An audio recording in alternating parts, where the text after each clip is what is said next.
Hey there guys, and welcome back. So, time to get back onto this deal, the flight stick. I'll talk about everything else that's going on in terms of projects at the end of the video. Figure get this knocked out first since we are starting a bit late with the streams. So, that's assuming you're watching temporarily, or however you say that, co-temporarily. At the same time this is being recorded. Otherwise, you don't particularly care what's happening with the other streams just yet. So. Let's see. We were in here. We want to make some buttons. And I do, is that coplanar? That looks coplanar. All right, cool. So we can use that for that one. And then the trigger button, this should still be on origin. Let's check that. Yeah, I believe that is. So we'll go ahead and use the origin for the trigger. And then we get to gut the thing and make sure everything, maybe add some, again, I was talking last time about the clamshell and how I might glue it together as opposed to putting screws through it. I think I'm probably off that idea. I think I am going to use screws to assemble it. So that's where we're at right now. In which case we got to get the screws in first before we shell it out. All right, that is the plan for now. So let's go ahead and toss these buttons in here. Just gonna project this out and so it's interesting. I was looking really quick before we started stream, and it seems like a lot of sticks have 4 buttons on top. I guess that's normal. Just really quick double checking myself on that one. Yeah, I mean, it's 4, 5. I don't really see any 3. I was only planning on putting 3 on here. But that actually seems like that would not be enough. I suppose the one button that I'm seeing on here for a lot of these is actually a, what you call it? A thumb switch, a thumb toggle. Brain not exactly working today. I'll talk about that a bit later. But I think we're just going to do 3 buttons anyway, even though I'm seeing a lot that have a lot more.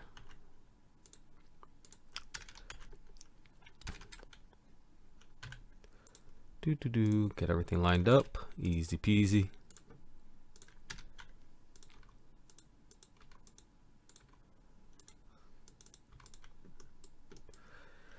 And get the center of that.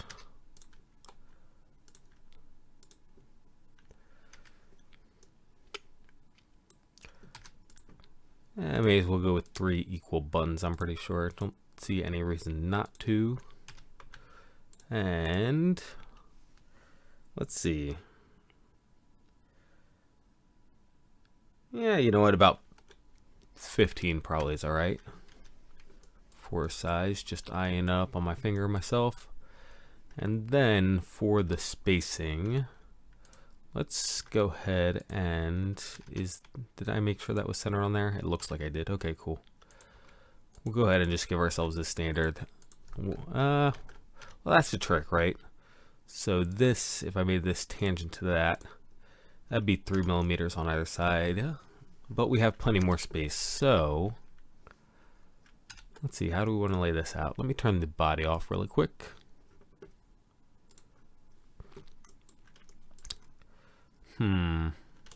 Honestly, it's one of these things where it actually looks fine exactly how I have it right here. It's just because I don't have I guess what I could do, toss this in here, make sure that's collinear. Okay, I guess, okay, looks like it got the right angles how that ended up. So what I could do is toss that on there, and then it's a matter of these guys. Let's see, what shapes am I working with here? Just randoms.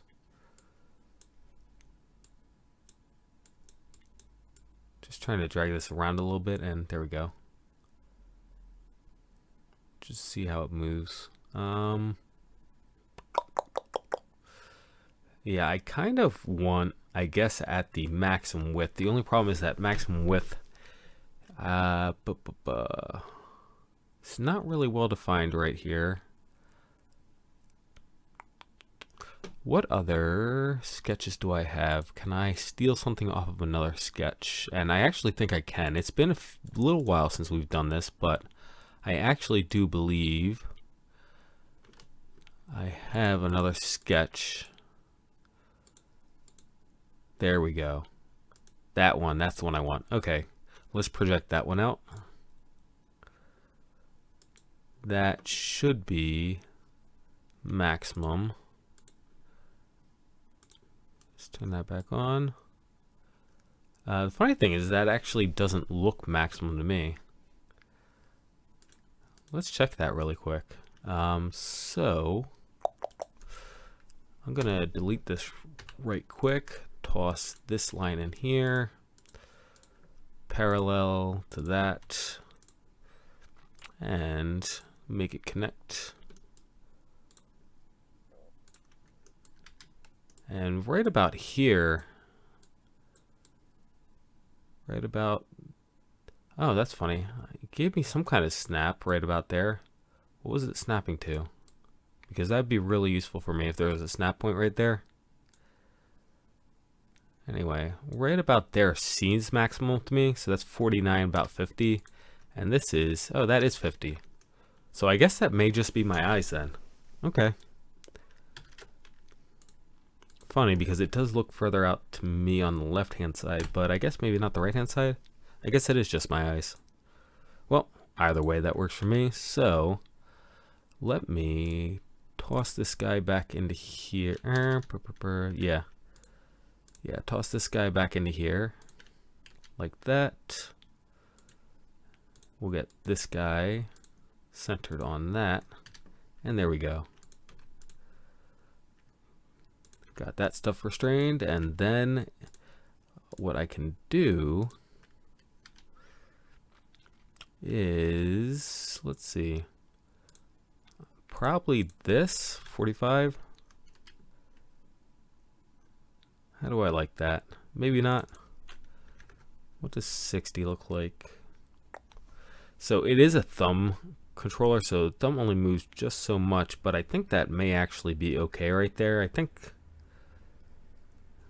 we may actually be okay right there. So I'll just call that 60. That's how I'll define it.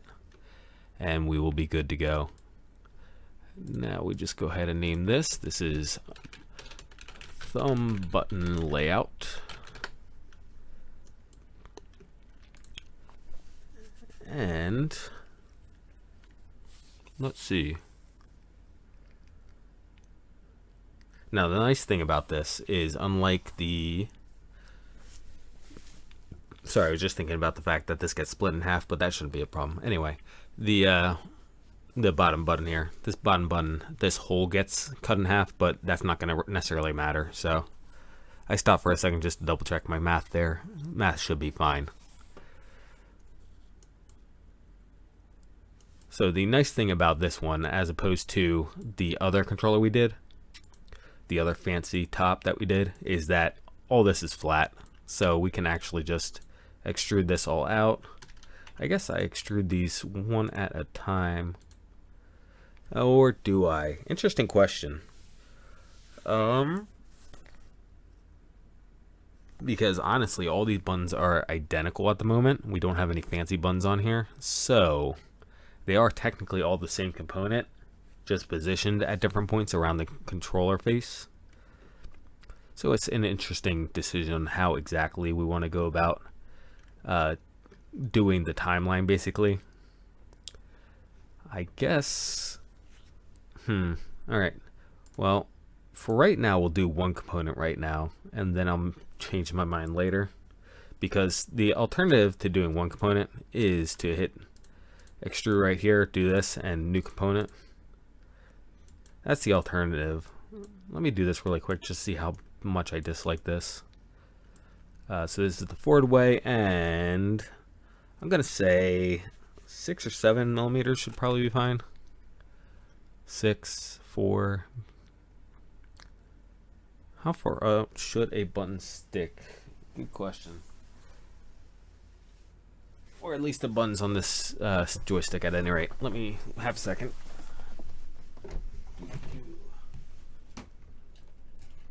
Just grabbing my joystick off the back of my monitor. Let's see. So the buttons on Xbox type controller look like they stick out. Yeah, that might be 5. Maybe 5 and then maybe 6 with the dome. We can do that. So if I go 6 and then bevel the corners, radius the corners, fillet the corners, however you want to say it. So we'll go 6. Oh, that is the opposite way. So I was looking at this blue arrow right here, and we're selected blue arrow up here, but I put 6 and ended up on the other arrow down here. That's pretty hilarious. So wall thickness I'm expecting to be 3. So we'll do 3 there, and then another 3 for a flange to make sure the buttons don't fall out. And then back over here, this is going to be 6. There we go. So this is one way of doing it, where I just have the one component, right? And then the one component has 3 bodies. I don't hate this, honestly. It's just, technically speaking, they are separate components. They're just identical components is the only thing. So, while I don't hate that, I will go ahead and redo this because it's really less proper to do it the other way, at least in my opinion. So there's 6, and then 3 plus 3. New component. Let's go. Button. We'll go ahead and fillet the top like we're talking about. Maybe just, how much? 1? 1 sounds fine. And then I wanted to shell this out. 3mm wall thickness, I guess. We don't necessarily need to shell it out. One of those things, this is a small part, it's getting 3D printed, which means that it's going to have an open infill on the inside. Sorry for that, knock some stuff off my microphone stand. So I guess we don't really need to do that. I was planning on adding a stem anyway to contact the micro switch, so it's not that big of a deal. Let me just think really quick. I'm just playing with the buttons on this Xbox controller really quick. I'm pretty sure all those are just right up against the momentary switches, which means that they don't have springs on them, point being where I was going with that. That's what they feel like. So I guess, yeah, just leaving it flat bottom like this is probably fine. Although, back to, I did say that I want to toss a flange around the backside.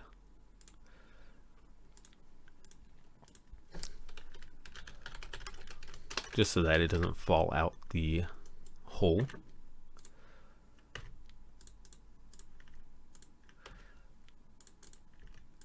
And one of those things, doesn't have to be much. We could do 1mm, I'll do 2mm, just be a little bit on the safe side. And that is -3 is what I was talking about there. Honestly, back to -2. So maybe I come back over here and change this to 3 plus 2 instead. That's probably all right.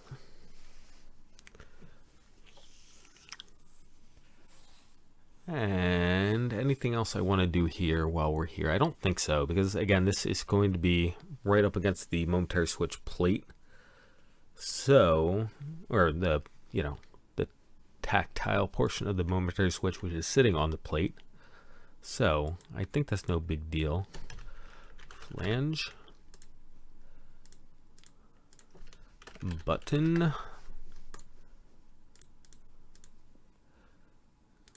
And come back up here, and this would be the other way too. Components, actually, please. Button. Create copy. Drag it out of the way so that we know where it's at. Do that again. Create copy. And then we can just align these up with the sketch. Modify align. Actually, I suppose that does let's see. What is the best way to go about this? We'll see whether or not this turns out as badly as I think it's about to, but we'll survive if it does. We'll fix our problems afterwards. Modify align. Align. Turn the handle off. Modify align. And this is the only tricky part. Turn that sketch off so I don't hit it again. Okay, good. I didn't snap to center. I was a little concerned that it might snap to center. It did not, so we are good. We are solid. And capture position. Good deal. Let's see. Anything else we need to do with these buttons? I don't think so. And we won't be putting in the back plate or anything until we shell this out. So that means that we do need to do the trigger next. And trigger, as previously stated, is on the origin.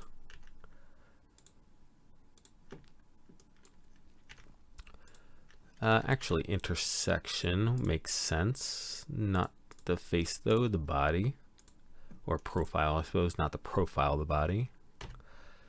And then the trigger. So I was looking at this right before the stream started, and this does look obnoxious at this point, so I will be scaling that back again. I know I already scaled it back a little bit. One of those interesting things where if I hop over on my other screen to the other joysticks, back to a lot of them don't even have it, or I shouldn't say a lot of them, some of them don't even have it. And the bottom of the trigger will kind of be getting in the way anyway. It's one of these things. I'm just trying to talk to myself about how much I really need that trigger guard. Whether or not it's not a waste of time.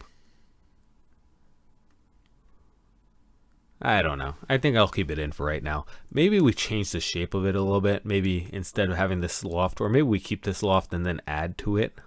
Add a little bit of a I was going to say curved. That's not quite correct, but, you know, a little bit of a curve at any rate. We'll talk about it. We'll talk about it. And for the trigger, now because we don't actually have that much of an angle on this top side, just comparing it to other joysticks I'm looking at right now, I suppose maybe we should have put more of a curve on the top side. No, okay. That's the other way to do it. Okay, I'm seeing a couple that do not have as much of an overhang. So with the overhang, you put the pivot point right here, okay? You put the pivot point right here, and then your trigger goes right here. Our pivot point is going to be right here, which I guess I'll just go ahead and just draw in really quick. Figure we'll use 3mm screws throughout this project. So we'll go through this screw, which will also act as, you know, part of the mechanism holding the thing together. So we'll go through that. And then it's a matter of, well, a couple things, right? This guy, maybe I put that in first. Okay, maybe I put the mounting holes in first, and then we go from there, just because the trigger does have to connect to it, so it might be easiest to do it that direction. Yeah, that makes sense. Okay, so let's toss some 3mm screws throughout here. Don't need too many. That is... Do I really want one right here? I don't think I do. Maybe... I guess I'll see how well this holds together like this. So maybe that's how we'll do this. And then one of these deals, probably just center it at each place. And I do have the intersection, so I should be able to get, with the exception of this guy, that guy's going to be a little bit different.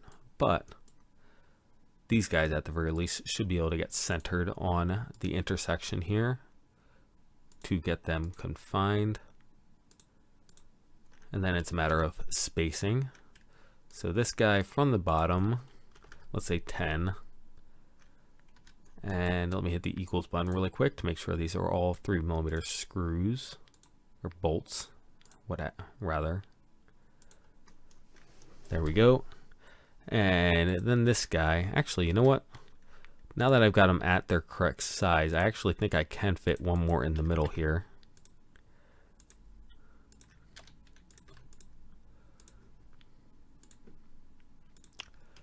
There we go.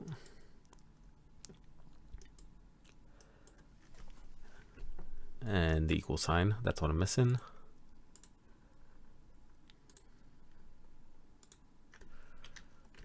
Alright, and then I can space these out in equal amount. So I was thinking 25, I somehow typed 15, but I was thinking 25, and 25 looks like it lines up pretty well here. And then the distance from here to here is a little bit more, but this also doesn't have a lot of weight on it, right? Call that 50, I guess, just to make it a round number. So you're holding the stick down here, so having these screws down here makes sense to me. And then you have a bit more space up here because you're pressing on both faces at the same time. So when this gets split in half, you're pressing, you know, I guess you're not. Okay, I take it back. Ignore what I was saying. I figured this button and the trigger were more or less centered, so it doesn't necessarily matter, but I suppose I was also wrong. So let us get this pivot point for the trigger sorted out, trigger / holding thing together. There we go. And distance here. So we're gonna have a 3mm wall, right? And actually I kind of do need this face too, because this face right here comes into play at this side. So let me toss a point that intersects that,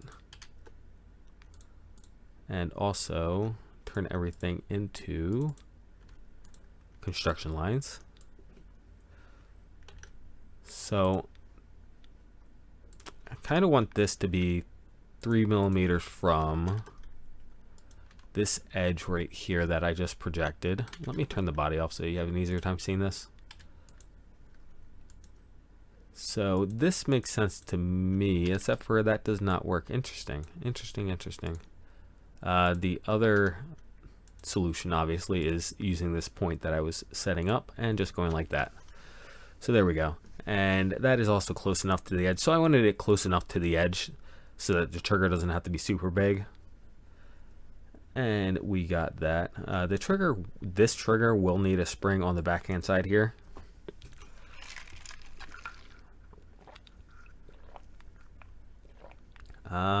The only other thing I'm thinking is whether or not this is best as a momentary switch or as a limit switch. We really don't have, like, using these buttons as reference, I really did not give myself much space on the inside here to make this. This is surprisingly small. So we got like 2 inches. So actually, we might have to make this all a bit bigger. We might have to do a little bit of a design fix here. This distance here, this cross section is 35. Yeah, okay, so I see why I did that. The head though, because I got all these buttons in here, may have to be a bit bigger. So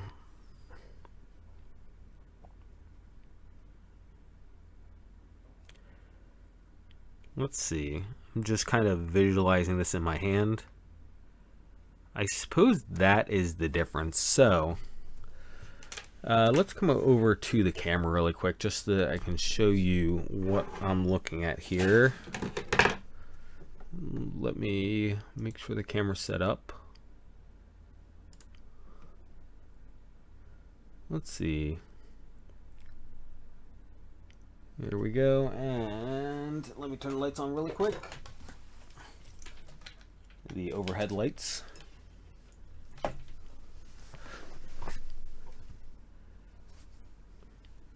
All right. Yeah, okay. I think that looks... Well, let's get this water bottle out of the way so it's not in your way. All right, there we go. Push live. Push live. All right. So, here's what I'm looking at here. Okay, and actually, let me do my right hand because, yeah, you need to be able to see my palm here. So, originally, that 1.5 inch, I was going like this, you know, treating it like a normal joystick. So, the 35 millimeters, 1.5 inches, that made sense to me. As you can see, about 1.5 inches. Flight stick, though, I'm thinking at this point, holding it more like this. So, the top of the flight stick is actually more closer to 2.5, 3 inches. If I'm holding it like this, trigger finger right here. So that actually changes the size a little bit. And if I'm down here, yeah, down here is more like 2.5. Up here might be closer to 3, but I actually do think that we do need to resize this, because when I was just randomly thinking about it in my head, you know, I was just going with the 1.5 inches right here, and that was incorrect because of how we're operating the triggers. So that is that. So let's hop back over to Fusione, and we'll take a step back really quick and do a quick fix here. So this is going to end up being, that is the disc, isn't it? Interesting. Okay, let me hover here. Yeah, grip stop. The grip stop was not smaller than... How was that designed? Man, I really need to fix my display. That's interesting. Okay. So, oh, okay. No, that is a radius. Okay. Going a little crazy here. Okay. So this is just over 2 inches in diameter. Sorry. Going a little bit crazy. Right. Okay. So if we're going up to 2.5, then our grip stop needs to be more like 4 inches, 3.5 inches. Let's call it 3.5 inches. So 3.5 divided by 2 is 1 and 3/4.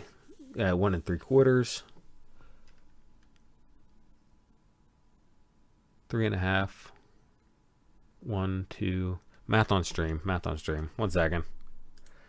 Let me grab the calculator. Because, again, as I'll discuss it a little bit later, didn't want to make the excuses on stream, but okay, yeah, 1 3/4. Was correct about that. The brain's a little goofy right now. All right, so let's see. 1 3/4, so that's like 40, 42. I mean, I guess I could just say 1.75 inches. I guess that also works. 44. There you go. Now you know. So we do that, and then we start updating these other guys here. So this 35 then ends up being more like, I was saying, closer to 3. Closer to 3 would be about 75. We're going a little under that. So closer to, let's go 65. Let's go 65 and see how this all turns out. And then this was 10 over that, so we'll call that 75. Actually, that would be my 3 inches right here. No, that would be 65 there. So yeah. Okay, yeah, 65 right there. I guess this part, it also needs to change. So we'll make this 35. It doesn't have to change by much because this is the width of the stick, so that's probably fine right there. I should probably, yeah, I was gonna say I should probably back up a little bit until I get this all sorted.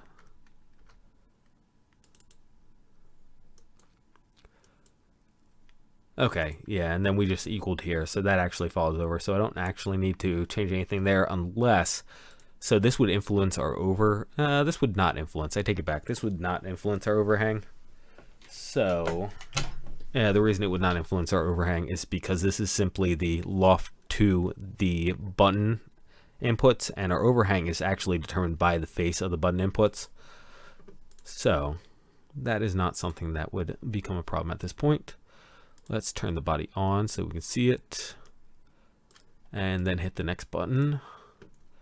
And there is our loft. Our loft looks surprisingly short now. How high is this? 96, so about 4 inches.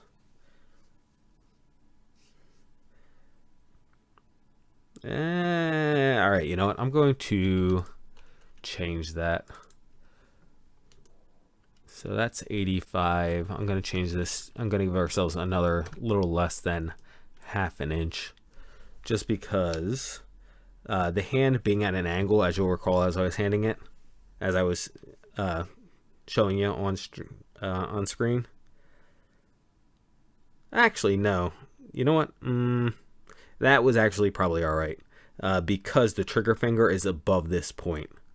So we're only actually doing the bottom 3 fingers. I was just figuring because the hand is at a little bit of an angle on the flight stick, that changed the height a little bit, but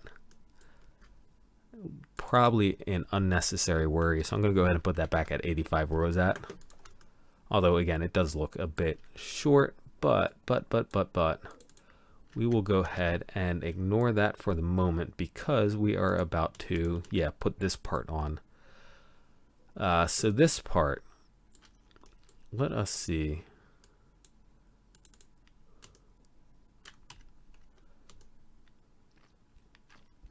So we got a lot more meat, obviously, in here, which is nice, which is what I was trying to achieve, was a lot more meat in this area to put the internals on. I think I actually want to make this overall taller, which will be one of these. That one? I guess that one. So let's go ahead and make this up to 75 right here.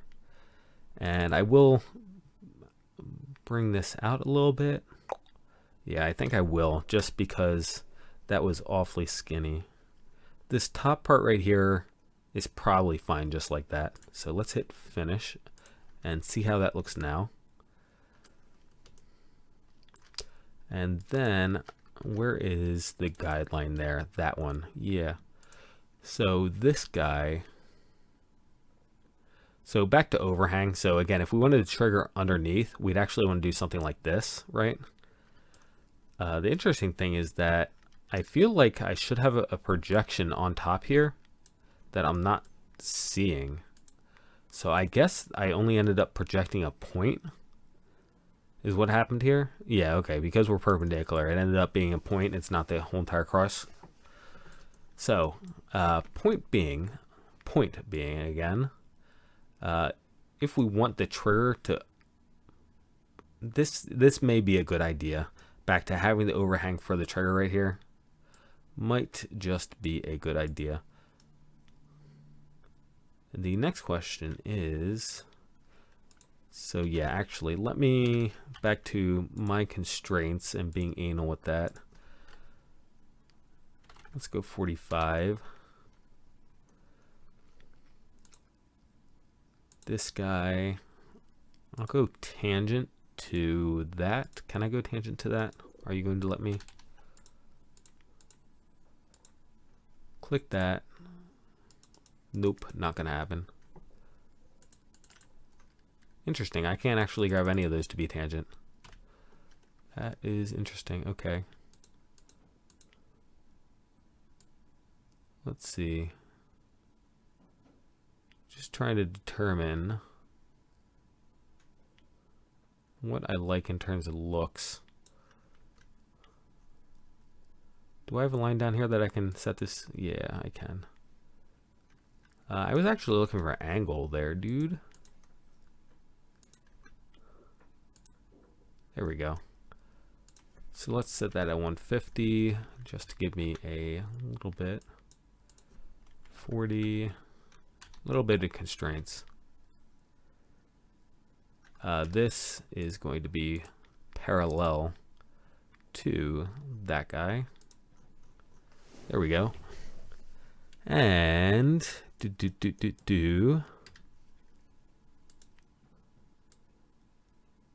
so this is gonna, let's see. That is primarily determining that at this point.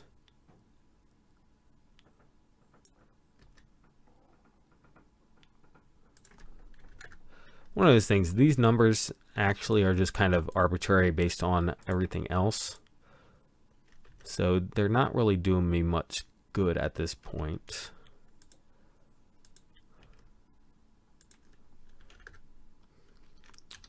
Aside from satisfying my need for everything to be set in stone.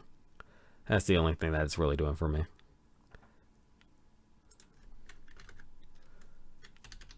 And what else? Okay, this.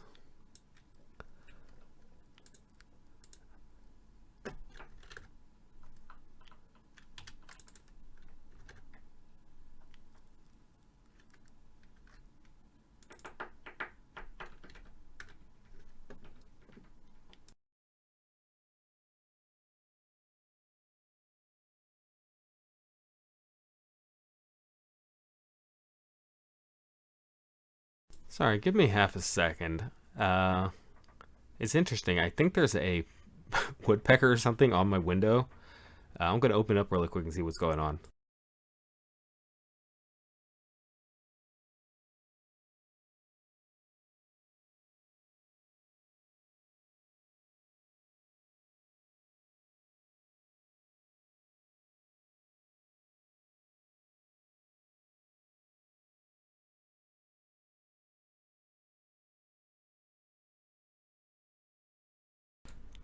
Okay, yeah, I wasn't sure if you guys could hear that. It's some kind of blackbird going after the. We have what's it called? Staccato, whatever. Basically the cement.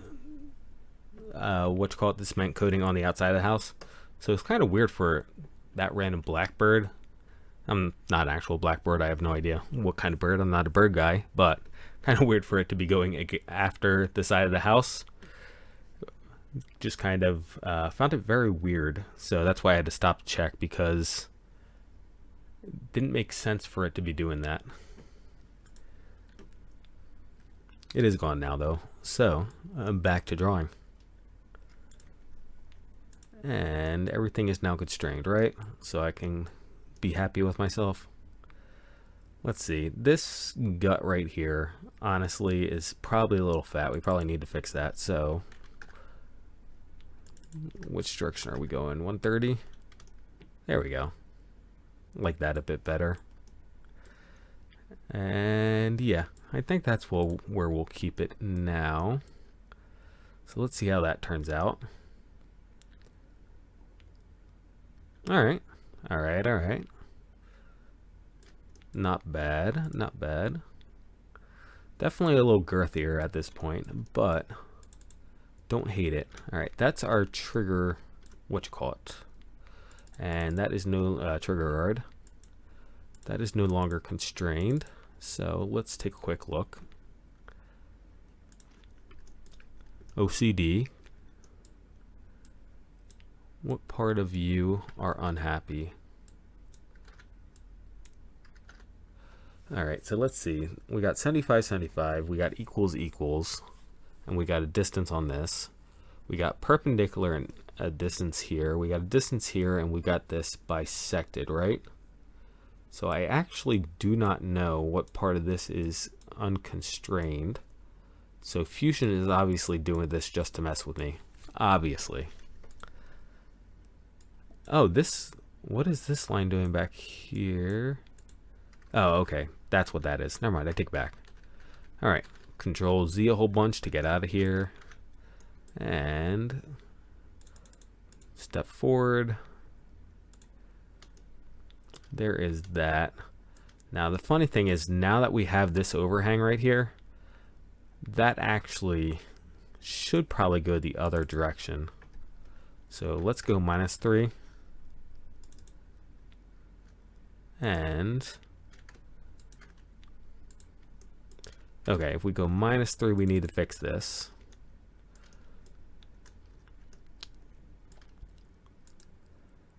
All right, hop up here. turn the handle off so I can see what we're working on, and there we go. That should be coinky-dink with that. And the other side too. There we go, perpendicular to, let's turn the other sketch off. Perpendicular here.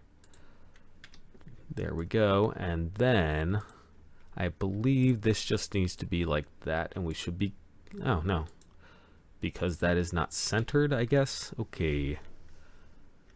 And again, just like the other one, I'm not entirely sure what constraint it thinks is missing here, because everything is defined. So we will just cry about it. And let's take a look at that. All right, because of the belly on this, it still feels like we're crowding the trigger button a little bit, but we'll go ahead and continue rather than wasting more time playing with it. And worst case scenario, I'll just come back here and go like this. So one of those things should be easy enough to fix. And yeah, the buttons are going to fall off at this point. Now the only real question is, okay, it does look like that plane is in the correct place, which means that button is at the correct depth at this point. So it is just a matter of realigning these two guys. Let's hop all the way up to the top so we can get this alignment feature here. Again, I wish these alignment features would happen. So for example, those buttons all fall within the handle component. So that alignment feature, in my opinion, should go in the handle component because it's not aligning anything that is not outside of the handle component. But that is just my opinion. And actually, before we do this, it looks like I got to redefine that button layout really quick.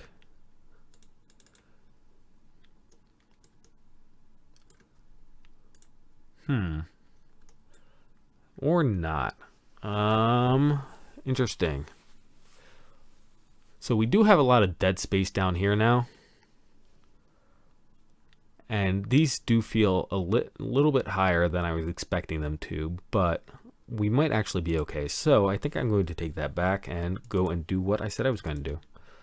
So align, one of those things, just doing the same exact thing we did before.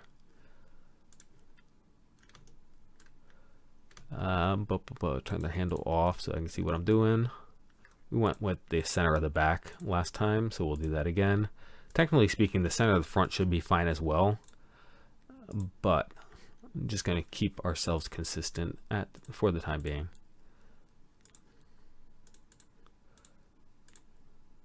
Okay, and finish position. Go back to the handle. Ooh.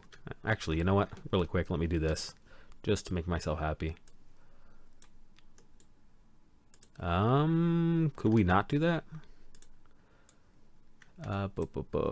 Actually,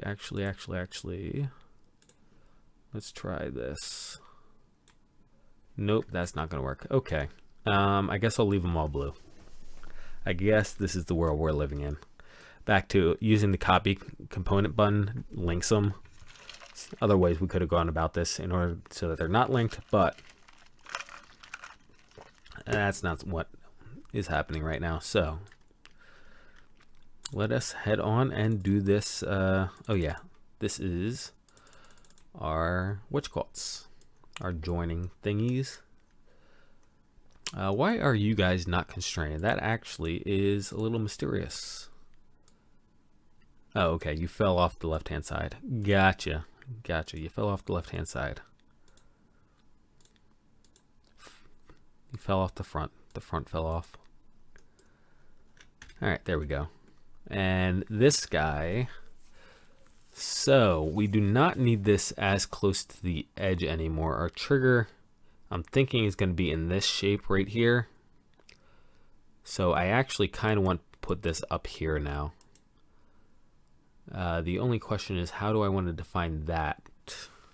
Because I don't believe I have. Oh, actually, I should actually have.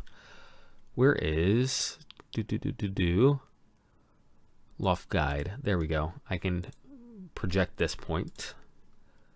Okay. And now, instead of having this 50, drag you up, make you quinky dink with that point right there. Huh, you don't want to, huh? Please? If I say please, will you let me? No? Okay. Let us delete some stuff then and see if we can't make you do it anyway. Huh. But I can drag you all the way to here. Alright, there we go. Got it one way or another. Now. The trigger.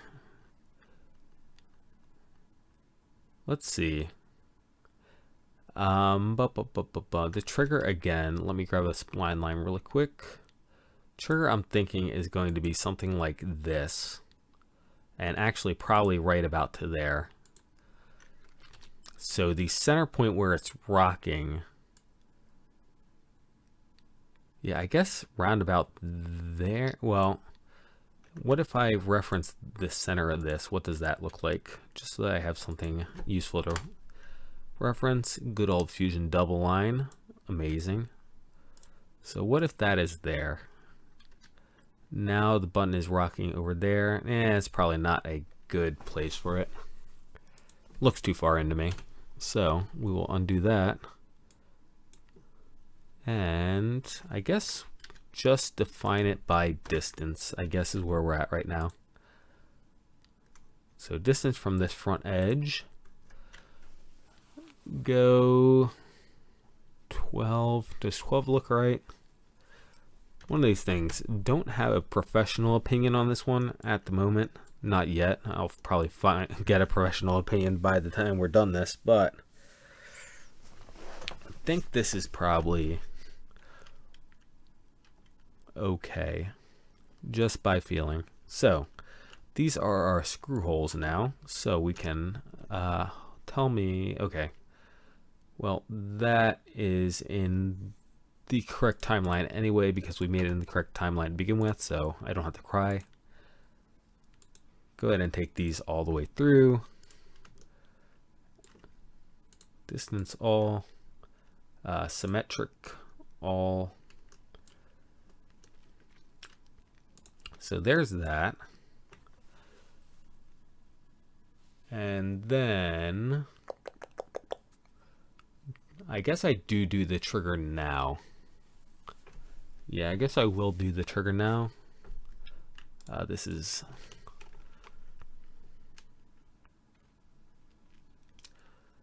boo boo boo boo boo.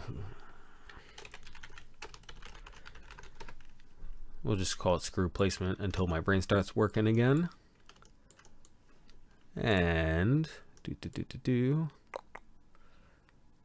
I want to create the component first and be organized? I guess I do. We made the buttons just off of a sketch on the handle, but I guess I will make the trigger first and then do the sketch inside of here. So I want to project out that, and I guess this stuff just for reference. The trigger kind of doesn't particularly care too much, I don't think. Control Z, because that is clearly not concentric. Let's turn some of this stuff off. Body, there we go.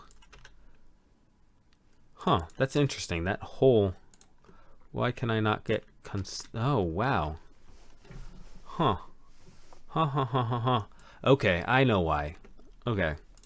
So this is why I cannot get concentric to that hole, because this face is not flat. So what I'm actually projecting right now is not a concentric hole. It's actually a slightly oblong hole.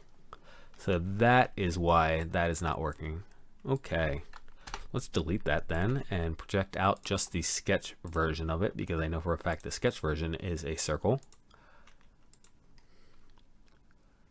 And then we're back in business. And actually, there's no real reason to make it a construction line. So give ourselves a 3mm wall. I'm going to go with 3mm wall around the screw because we're putting a good bit of weight on it as opposed to a 2mm wall. Constantly pulling on it, you know. Technically speaking, we could do something like a bushing or something like that, I guess, on the inside. So have a small bushing on the inside that the screw actually rides on. That's another possibility. That way, if it wears out, we can just replace the bushing. But it's one of those things. This trigger itself should not cost that much to print to begin with, if we need to print a new one. Now the next question is trigger shape, and I think it's pretty normal to do a concave or a convex rather. Concave, convex. I'm not sure how exactly we're referencing this, but where I was going with this is if we, let's see, maybe I do a regular line straight down from there until we get outside of the body. So go like this. So straight line there, and then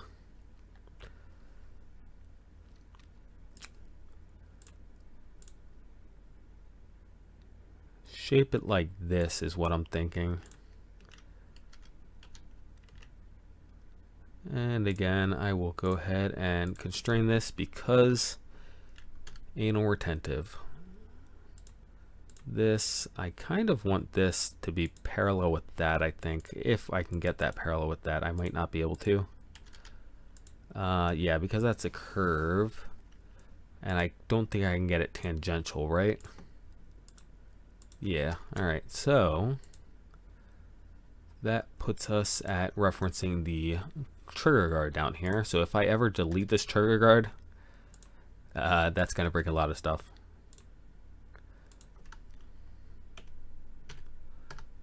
$56. Let's see what 56 looks like. 70. Okay, 70 is the other way, so I want to go 50. I'm just trying to get it more or less in line with this curve is what I'm trying to get. And let us bring a line straight back here. And this is going to go, I kind of need it to go past. So let me toss that on there, make sure that dot is coincident with the line, and then I can create a distance here. We don't want it falling out is the trick here, so I guess 3mm is probably good enough. And then it's a matter of getting this shape set up. So let us say that this is, whoops, Control Z, do not do that. So first trick is as this, because this is our pivot point right here, this will rock in, right? So we don't want to hit the trigger guard. So let's give ourselves, let's say 3mm of space there. And we can also make sure that we are behind the trigger guard point by a little bit to give ourselves a little bit more clearance. The next question is how far exactly this is going to swing, how much of a swing we're going to have on it, because we only need just so much. So if I toss a pivot circle in here, so this is our pivot circle, and that's the point that we're worried about hitting, right? So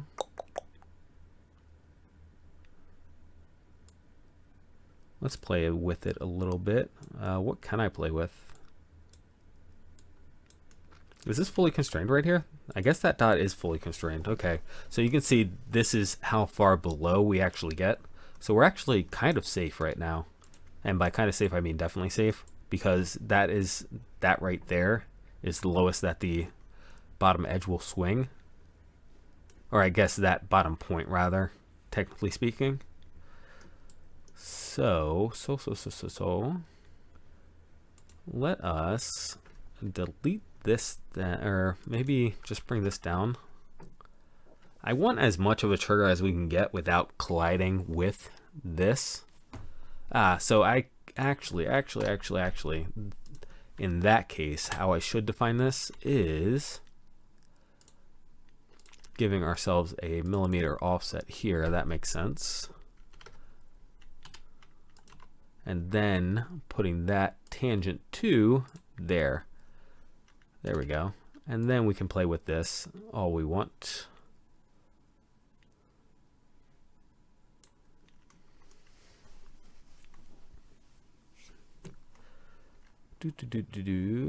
And that's probably fine. So back to, at this point, I'm thinking this actually should be a micro switch as opposed to a momentary switch behind this trigger because of how it's swinging. So if I draw the rest of this profile in, let me go ahead and do that really quick. Let us say that this is what it looks like. Oh, okay, that's why. I understand. Yep, I understand. So let's say that's what the trigger profile looks like, right? Because it's going to be swinging back at this angle, it makes less sense to have a little dot back here on a momentary switch for it to hit, and makes more sense for it to hit one of our micro switches instead. One of these guys, because we got that big old leaf that we can just bump into randomly. So the only question is do I, now that I made this so much bigger, have room for the micro switch? Or do I need to get a new smaller micro switch, which is another option. I do have, actually, don't even need to get. I have smaller micro switches that I've stolen from various places. So, actually, what do my, half a second, we're going to go look at, do I have any out for the mini CNC? So I've been meaning to put the limit switches on the mini CNC. Oh, that's right. I can just look at it in the CAD. Derp. Mini CNC. Mini CNC. I've been meaning to put the micro switches on the mini CNC and just have not gotten around to it. One of those things. This is stupid simplest thing to do, and therefore I'm just like, I'll do it later. Alright, so what do we got here for our micro switches? How much space? I guess I'll just take this edge. So this is 9.5 by 20. 9.5 by 20 for these micro switches. So let us look at this to, let me just draw a line in here. Let's say that this line is more, whoops, that is not a line, that is most definitely a hex. Let's say this is as far as I want to go because I want to leave space back here for the buttons. So this is parallel, so I can actually get a distance. Okay, so that's pretty, no, actually, we only need 9 in this orientation because in theory, the micro switch is in this orientation.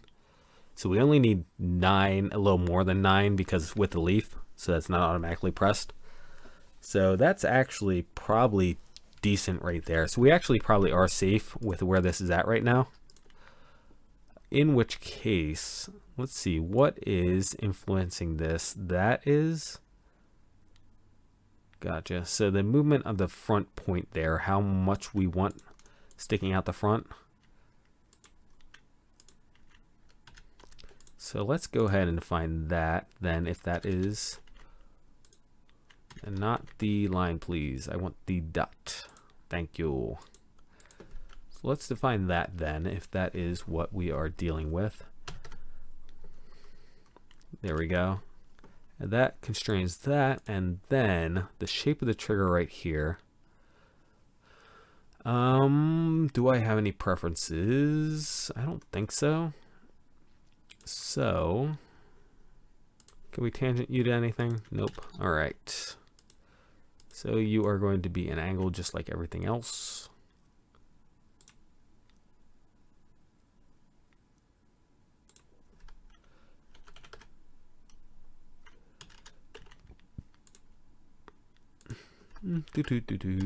Just getting stuff constrained. Simple enough. And I think that is fully constrained even if Fusion does not say so. Because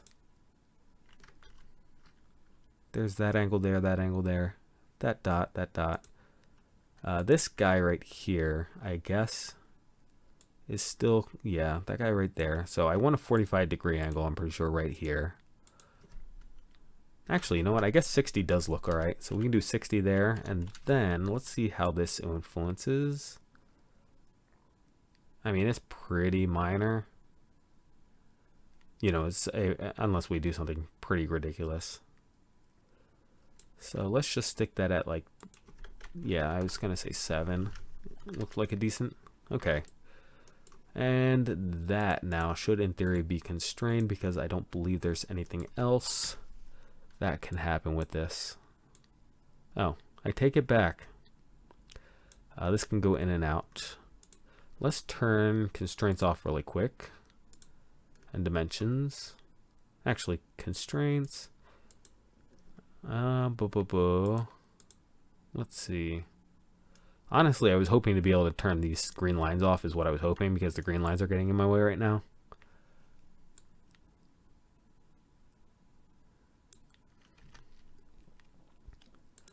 I guess I'm trying to decide how I want to define this. I guess I might want it defined as an overhang here.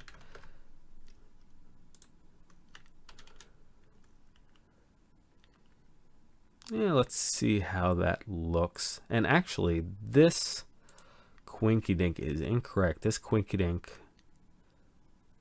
should be... I guess maybe not. All right, I take it back. Maybe not. Yeah, we're all right. We should be all right. All right, cool. And this is the trigger. Symmetric overall. And yeah, I guess 15 is cool. Okay. Good deal. Trigger profile. Trigger. There we go. Yeah, sharp blinds are a little bit ugly, but on the back side here. But I don't think, because it's all enclosed, you're never going to see it. This front line, though, whoops, Control Z. This front line, though, probably should be fixed. That's fine. And then, do I want to add any bevel along the edges? I don't think so. Yeah, we're probably all right there. Okie dokies. And the other ones are blue. This one's going to be red. There we go. Turn the buttons back on. Hop up the handle so we can see it. And I think we are good. So,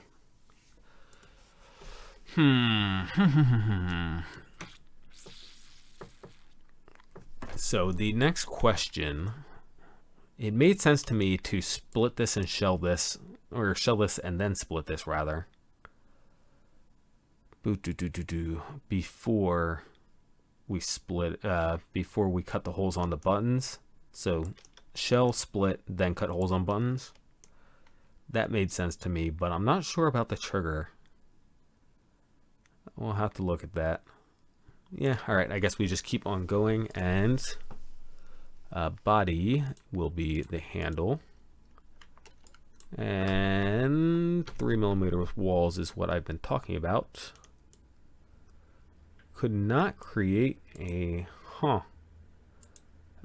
so it's definitely inside, it's definitely what I want. What is this S? How do I have this S? 2mm walls?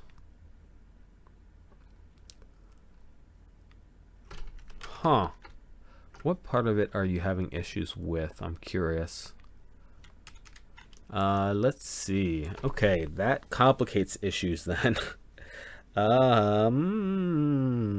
Okay, let's try splitting first and then we'll see what happens from there. Alright, we're going to split on the origin. Okay. This is left side. This is right side.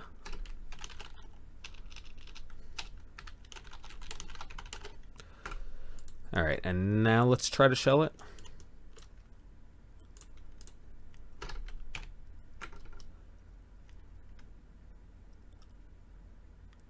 Huh. Huh. Okay. That does cause problems.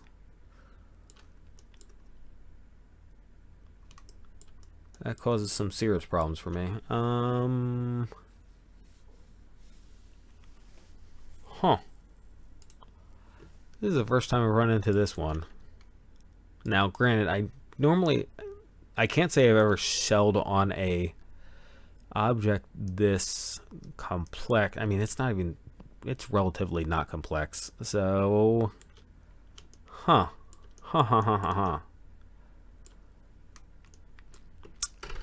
Let's see.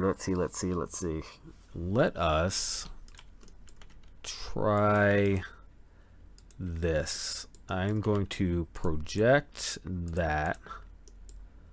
I'm going to offset that by -3. Okay, I'm going to toss these in here.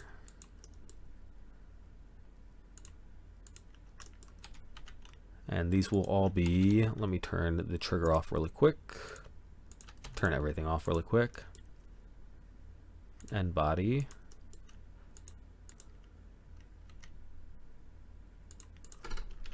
Three. And these are all the same size holes, so I'm just going to hit the equal sign to save myself typing. Okay, now we are going to extrude this distance to object that offset 3 -3 and do that. Cut. Huh. I was kind of hoping I'd get lucky there. Let's see. So to object, instead go to here.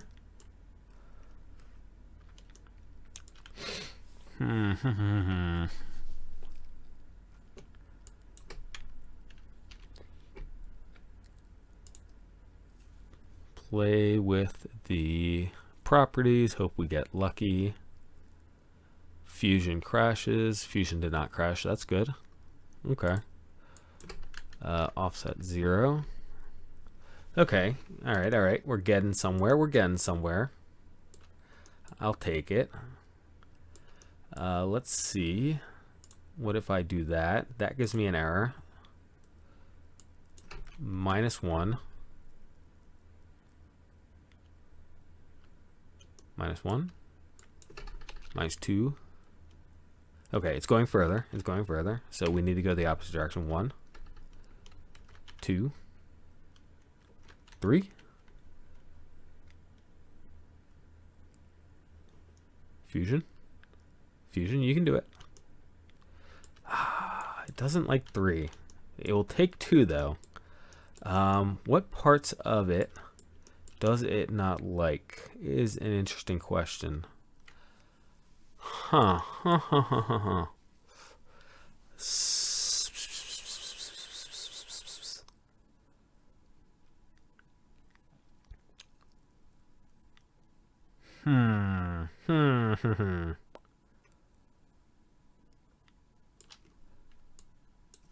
Two 2.5.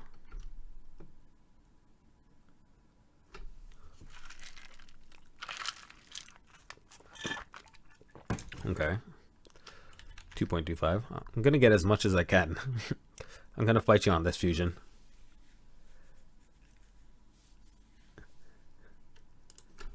$1.5. We got 1.5. Can you get 1/8 of an inch? Or I guess 1/8 of a millimeter.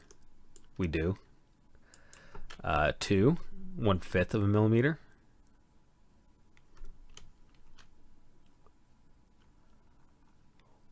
I'm really, so 1, 2, 5. Huh. What part of it is it getting stuck on is my biggest question. My biggest question is, what does it not understand and therefore can't extrude? Because we're going backwards at this point. Like, it's cutting less as we change the offset here. So since it's cutting less, okay. Let's try this.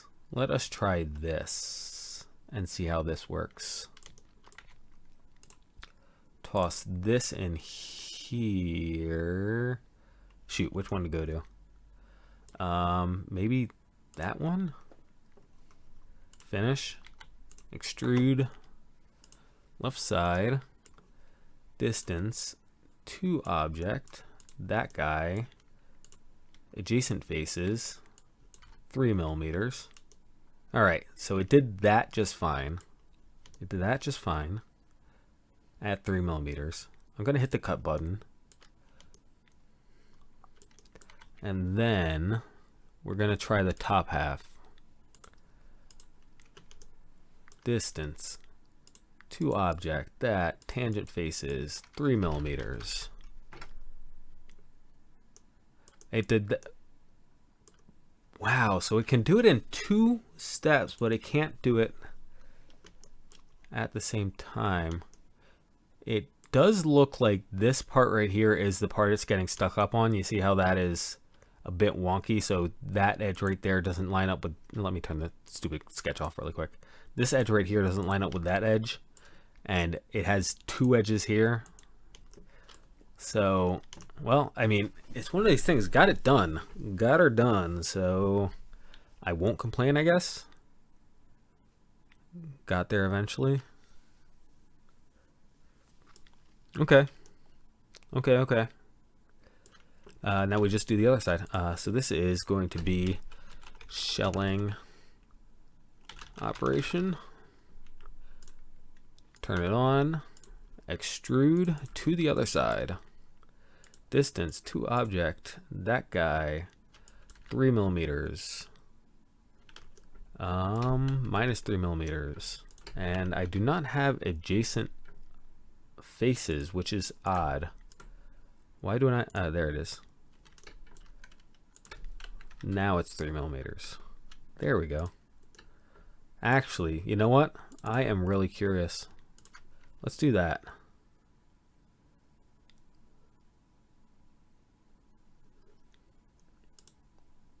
Okay, yeah, it can't do that. Good. I was curious whether or not it would randomly work on the other side, which wouldn't make any sense, but that's never stopped me before. Huh. Why? Why is this minus 3 here? The bottom one was positive 3. I am confuzzled. Okay. Well, it's one of those things. At least we got the job done. At least that happened. Huh. That's so weird. So weird.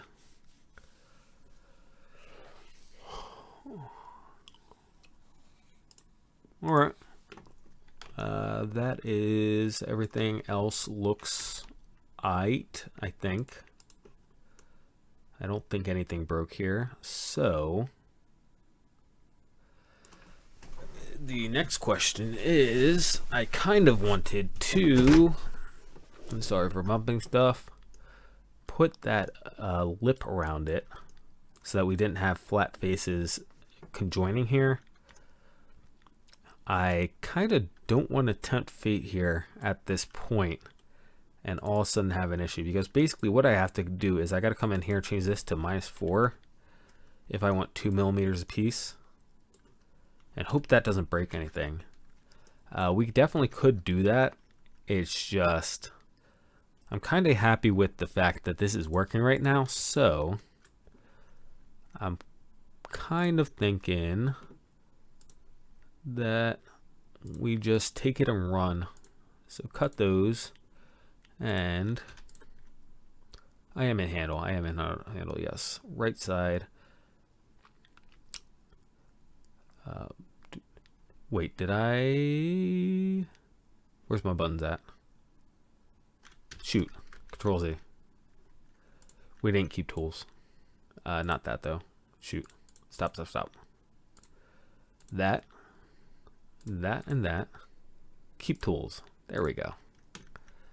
Combine that, and that. Keep tools already checked, so we good. And now we can open those up a little bit to let the buttons have a little bit more breathing room.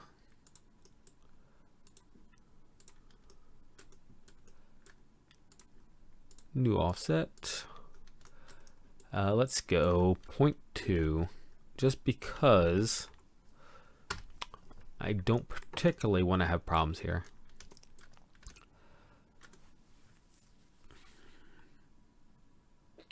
The other thing I should have done, and I'm kicking myself a little bit now. Crap. All right. I just realized, and I had this thought and I didn't do it because I'm a not very intelligent person. I was thinking I should toss the recesses in here, and I didn't do it, and that is going to cause problems because these recesses influence the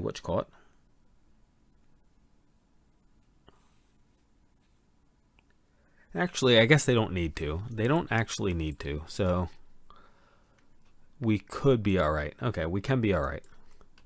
So let us toss. I'm gonna just call this, let's see, 5.5 is the 3mm one. So 5.5, and then an extra 2 millimeters, an extra 2 millimeters.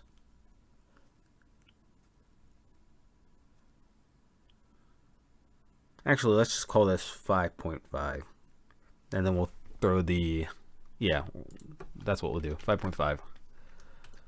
And then we will toss the rest of it over onto the other sketch. Should be fine. So, actually, I guess I won't make these construction lines because we do need to fix that. So on this sketch is where I will add the offsets. So instead of this being 3 on here, I'm going to go ahead and project out. Where's my screws? Screw placement. There it is. Project out this guy. And then do 2 off of that guy. Instead of 30, just because I'm trying to not take up so much space. And at this point, I believe nothing should break. Everybody hold your breath. Okay. It looks like we're good. Okay. As far as I can see, let's turn the trigger off really quick. Alright, as far as I can see, that looks okay, which means that the right-hand side should look okay because they're mirror images of each other. Okay. We should be good. So now I can come back in here to the screw placement and recess on the left-hand side the heads.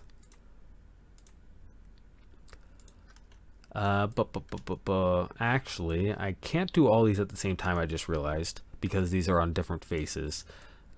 So, because these are on different faces, that may also be the reason why it failed earlier. When I was trying to, why I needed 4 of these extrudes here and I had to split in half. That's a possibility. Although, alright, there's a reason why it shouldn't have, but I'm not going to say anything. Just going to accept 2.5, and actually let me also get the inside here as well.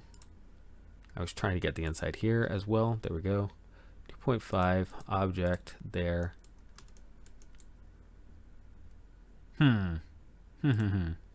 Okay, let's not do that then.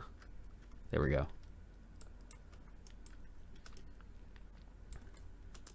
So that looks like I do not have 2.5 here. No, I do have 2.5 here. Okay, so it is larger on the outside. Gotcha. We are also going to need to go back in and do the hex. Actually, you know what? This may be a good opportunity to use the... Yeah, this may be a good opportunity to use the, what you call it? These guys.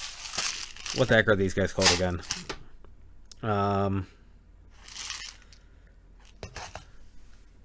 Inserts. The inserts. Yeah, you know what? What is... I mean, this looks like it is definitely below 5.5 millimeters, but let me just double check really quick. And I need a 3 millimeter screw because my box is not labeled. Let's see, 3 millimeters. There we go. All right, so threaded inserts for 3 millimeter screws. I think this is the one. Here, screw it. You guys can stare at the desktop while I do this so that you're not just listening to me blabber. Camera, there we go.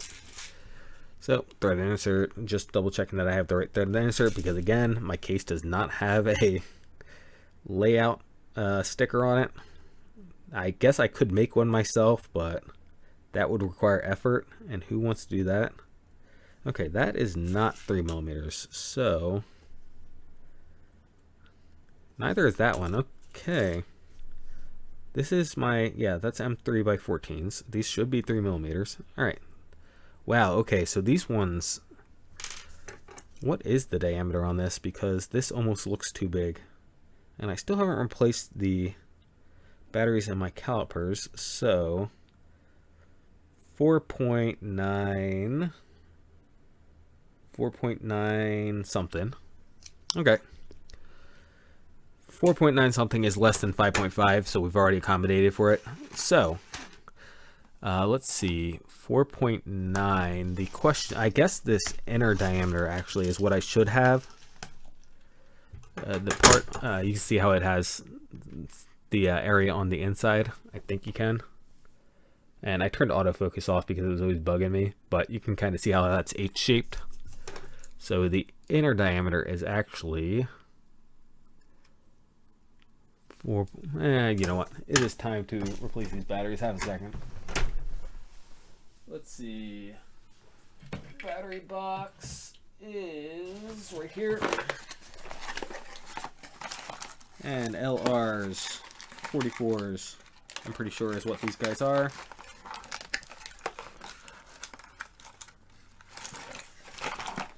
Pretty sure it's an LR44. It's funny because, like, I was just looking at it on my desk and I can see it clearly when it's on the desk because of the angle, but for some reason looking at it straight on at this point is just impossible. Let's see, open this way.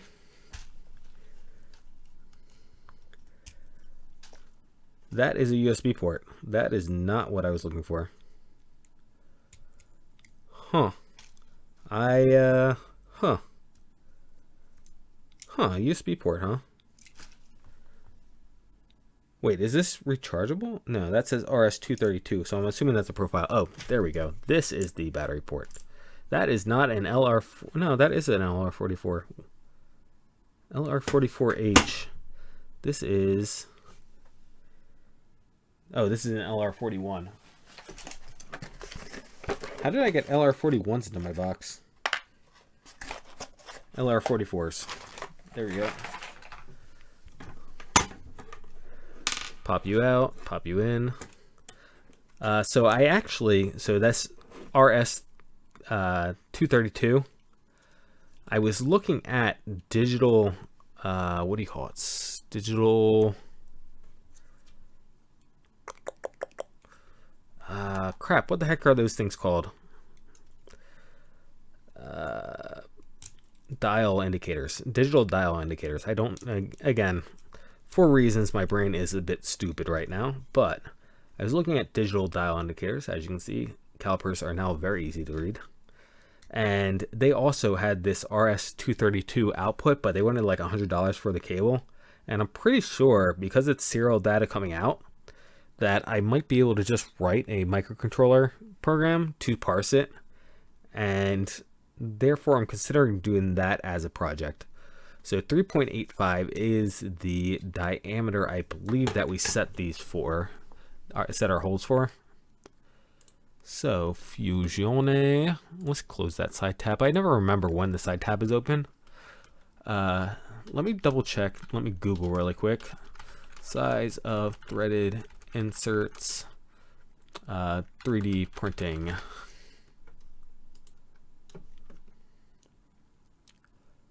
How to use inserts and blah, blah, blah, blah, blah.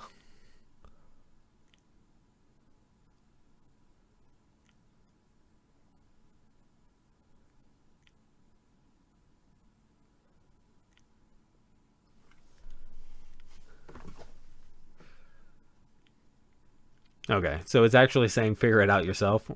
So that's pretty hilarious. Okay, at least the first one. I'm sure I might find another one that says, just do this. But I'm going to just go with that diameter that I measured, which was 3.8. I'm going to call it 3.85, I guess.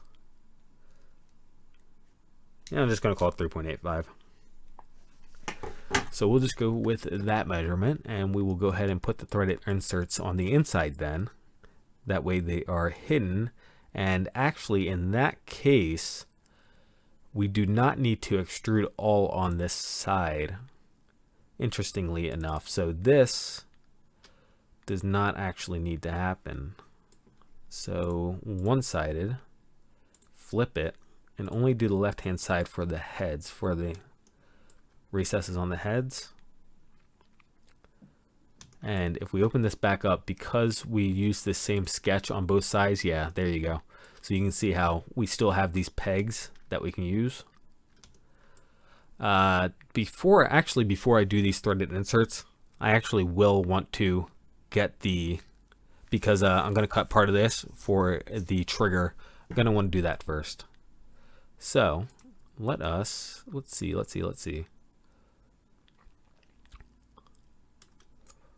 Oh, well, let me finish doing what I was doing here, which was getting the heads of the, the screws in place. And I'm doing this right now because I'm almost guaranteed to forget about it later. Distance from object and 2.5. Normally I do 2, and 2 gets it like almost completely flush, but sometimes you can feel it.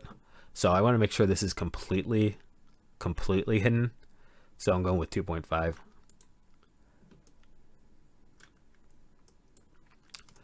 And let us see. Yeah, okay, so let's do the trigger.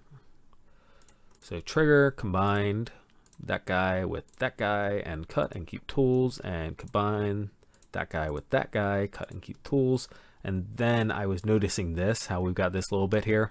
It's probably better just to make this straight, flat. So I was trying to think while I was talking about how I wanted to go about that.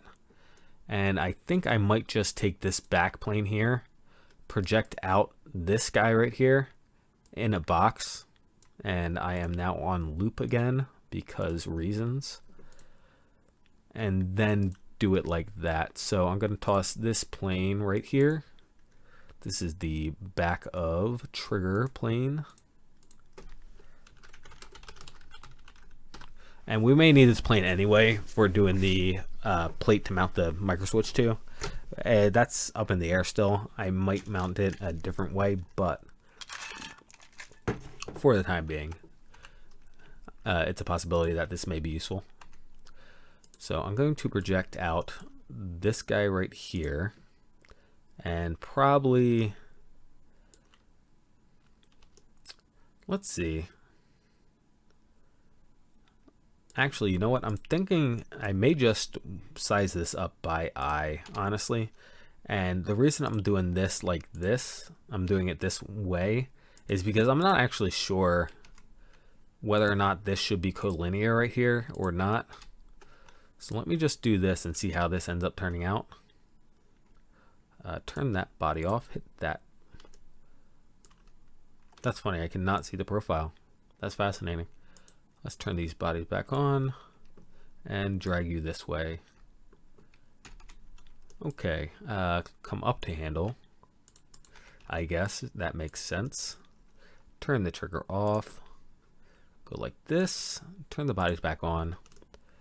And distant. So that's looking good so far. Distant. Huh? Really? Really? You're gonna cause me this problem? What about there? Okay. Cool. And we're gonna cut that. Put the trigger back in. And looks fine. Yeah, looks fine. Q. Let's see. Hit this button. And this is what I was curious about right here. That is, huh. Okay. Yeah. So we have more meat around here because this is 5.5 than we have around here. That is what happened there. So I guess we just go ahead and fix. How do we want to fix that though? Oh, okay. I know how. We will come back over to the shelling operation and we will go ahead and use that distance to object. Turn the body off really quick. There. Actually, we can do two-sided. To object, and that's actually that side. Is that a positive number? That is a positive number. Okay, cool. To object, that side. And then turn both of these on and cut. And make sure we are only cutting the shells and not the trigger itself. And then we can toss one side off. Take a look. And that does look correct. Good. All right, now that we have the trigger cut out, I don't think I need to offset this face right here on the inside of the shell, but I will be offsetting the faces on either side of the trigger to make sure we have that space. So turn the trigger off really quick. Turn that off. How do we... Oh, that's right. I didn't extrude out to... That makes sense. Okay. Let's change this then to also include all that stuff. Okay. There we go. So, as previously stated, I will go ahead and minus... let's see. I don't actually want it that loose. I guess I do kind of want it loose. Yeah, I guess I do want it loose. And actually, now that I'm thinking about it, I don't want this. I guess do that one. Yeah, I guess may as well do everything. All right, I take it back. We'll be doing everything just to make sure the trigger has plenty of room to swing.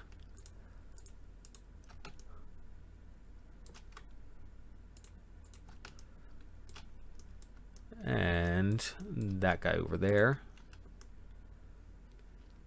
All right, there we go. So minus 0.1 hopefully will be enough. I don't want it so loose that the trigger wobbles back and forth, but at the same time, as previously stated, do not want the trigger to just be grinding up against it either. All right, now we can get, whoops, Control Z. Come in here and let's see. This threaded insert. Oh, it's all the threaded inserts though.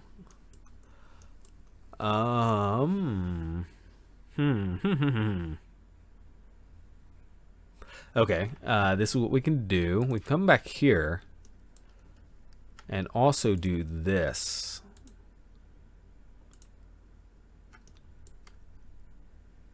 Okay.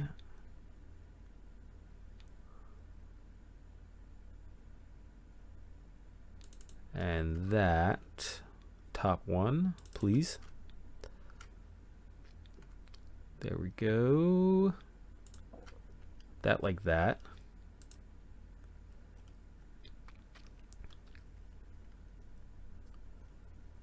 And this is trigger clearance. Clearance. Okay. There we go. And now, one of these things I don't particularly want to, but I guess I have to do these threaded inserts in 2 parts. So I will cry about it, and then we'll get over it. Project, project, project. Oh, not project that. Project the face. Jerk face. Okay. And this is 3.85 as previously discussed. Actually, Control Z, make these construction lines. And now 3.85. And the rest of you will just be equal. Oh, that's interesting. How did these guys go out the other side? That is really interesting. All right, we'll investigate that in just a second, because that does not make sense.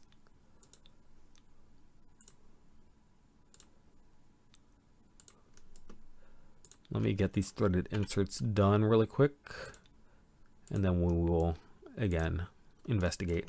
And my threaded insert, I have, so these are not, I have various sizes here, as you may have noticed when we were on camera. Where did my tweezers go? Tweezers. Not the tweezers they're looking for, but that's why I have multiple tweezers. So I have various sizes here, and I think there is no reason, because this is not, the pressure pulling the handle apart is, I think, non-existent. So I don't see a reason to use anything bigger than this. Like, I think it only makes sense to use the smallest one, is where I'm trying to go with this.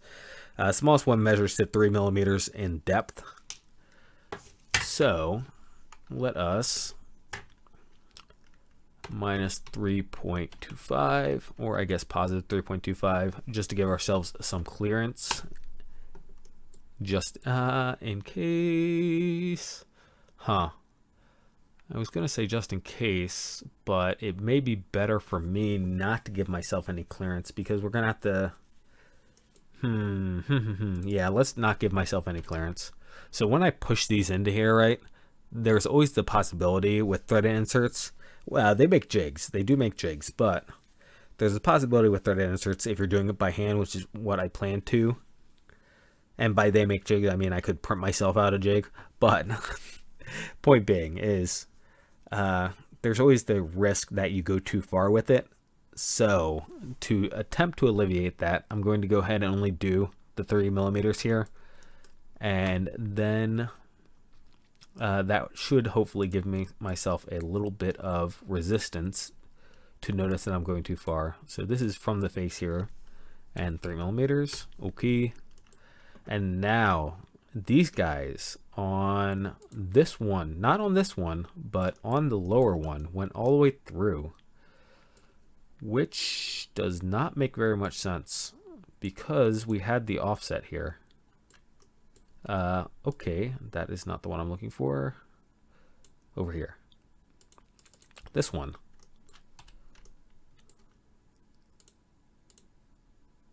Right? We did come all the way through here?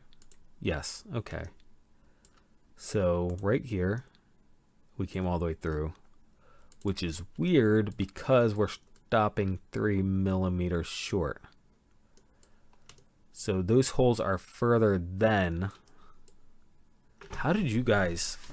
How did you calculate that? I don't get it.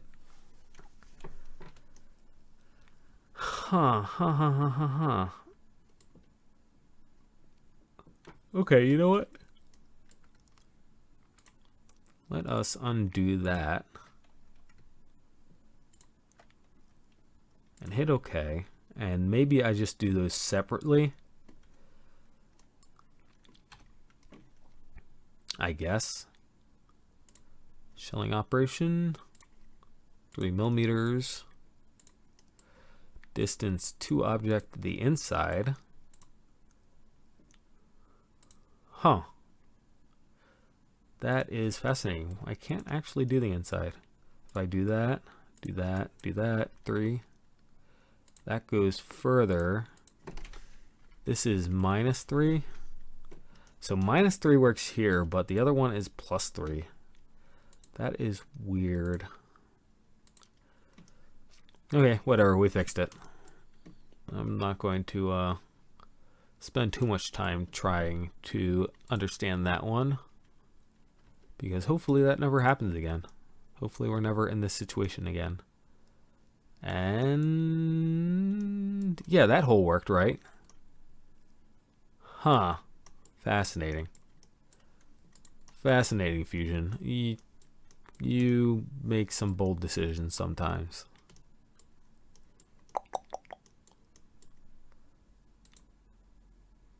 Huh. Okay. All right, come back down here to the end. And now is the slightly more complicated part, which is getting stuff mounted. I'm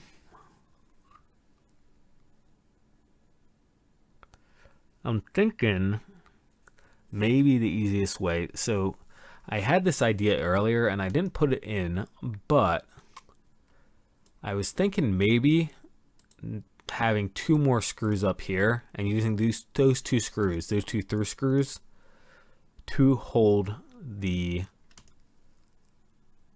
plate that all the electronics connect to. That was an idea.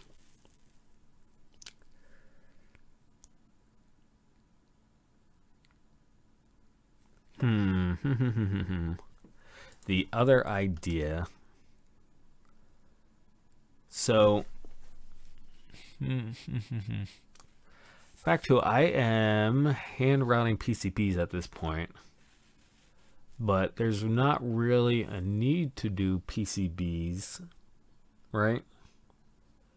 It would just be because honestly, I can just attach wires and just run wires out. Let's see. Is there any reason to use PCBs here? Or am I just trying to do fun stuff? Huh.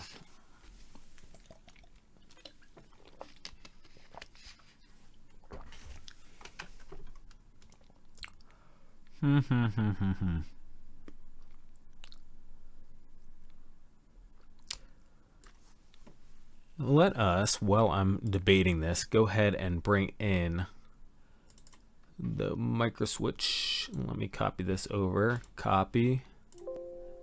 And let's see, arcade. Yeah, I guess just drop this in here. Hop back up here. We do have the momentary switches in here, or do I not? Huh, I do not see the momentary switch, so let's new folder, electronic components. I'm gonna move that up, or actually maybe we should just call this components, extra components. That way I can move the 2020 up there too. Actually, yeah, move this and the 2020. Well, let's start with these. Move these 2 extra components. Do I move that up there too? 3-inch button can move. Cable clips. I don't really want to move the frame up there. I kind of like having the frame in the top level. Extra components move. All right. So I need a momentary switch. Let's see. That I believe I have in downloaded components. Momentary switch. Push button. Copy. Arcade stick. Extra components. Move. Alright, and now let's get these in here. Well, not my recent data. Arcade stick. There we go. Alright. That did not happen correctly. What happened here? Fusion, that was a little bit silly. That was a wee bit silly there, Fusion. Insert. Okay.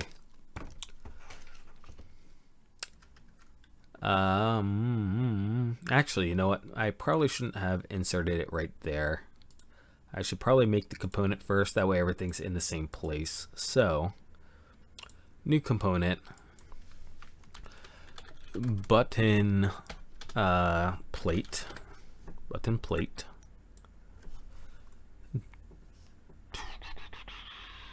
Yeah, we should be good. Okay.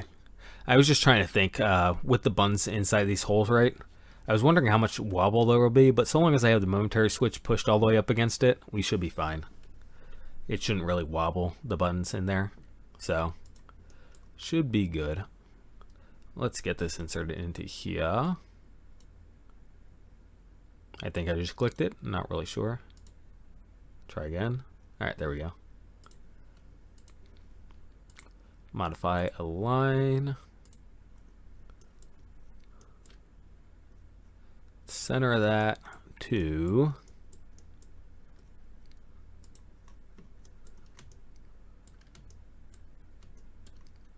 the center of that. And you are annoying. Control Z. Control Z. Okay.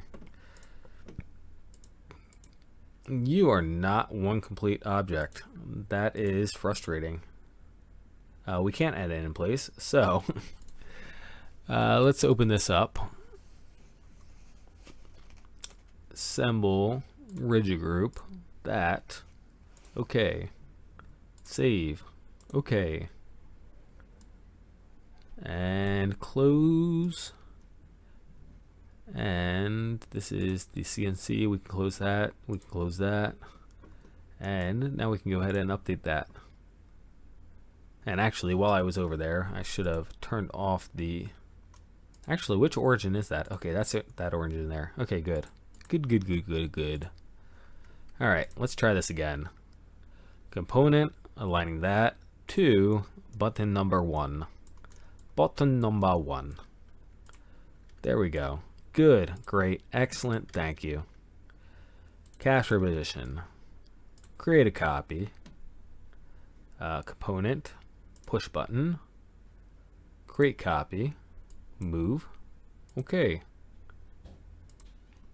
Modify. Move. Component. Push button. Hopefully this doesn't come back to bite me. Create copy. Okay. Modify. Align. Turn the button off so we can actually see what we're clicking. There we go. Button number 3. There we go. Okay. Modify. Align. You know the drill. That guy. 2. Button number 2. Okay. Okay, now we can capture position and everybody's in place. So we go ahead and toss a plane on the back side of this guy. Okay, plate front of plate. Project out. Actually intersect. Do we want to intersect or do we not want to project? I think I want to intersect, actually. I think I want to intersect. Bodies. Let's turn this guy off and all three of, or I guess just those guys. I want to intersect these guys so that I can see the legs.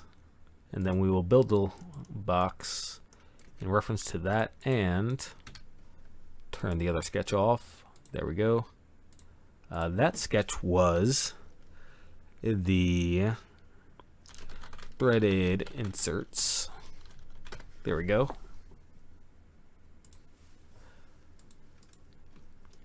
And now I need to, let's see. I guess I want to get an intersect actually of the shells so that I can, let's see. Where are we at in relation to this? It gets smaller from here. Okay, it looks like it gets smaller from here. So if I intersect these two guys, we should probably make the plate a little bit smaller than that then in that case. And also I put a square here, but we could do an offset. We could do an offset of that. Actually, yeah, we could use this. So let me turn these guys off really quick, turn those guys off really quick. We could try this. This is not the stupidest idea I've ever had. I've definitely had stupider. Threw some lines in here just to, that should not be parallel with that. That should be, if anything, parallel with the bottom one, just to limit how much we're printing here.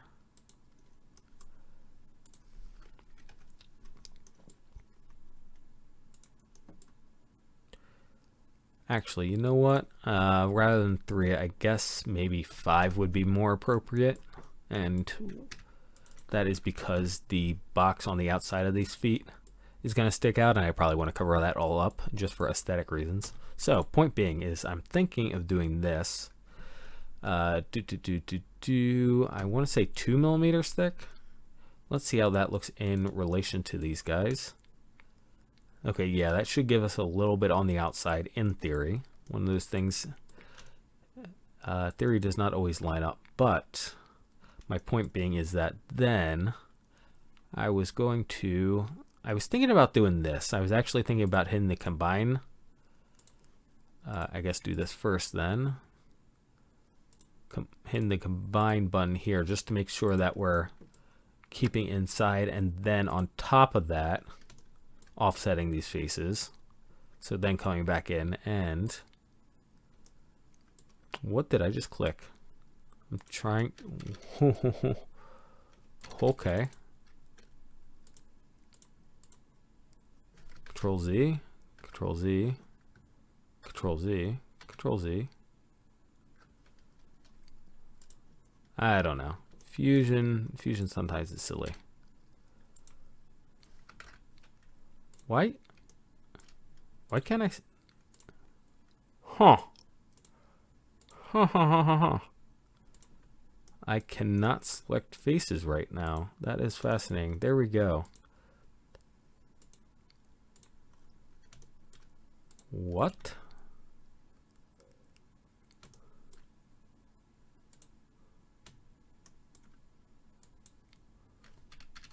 Why is it?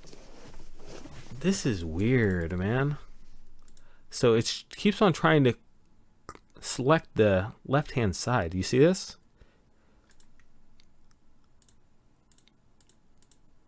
What if I turn you guys all off? There we go.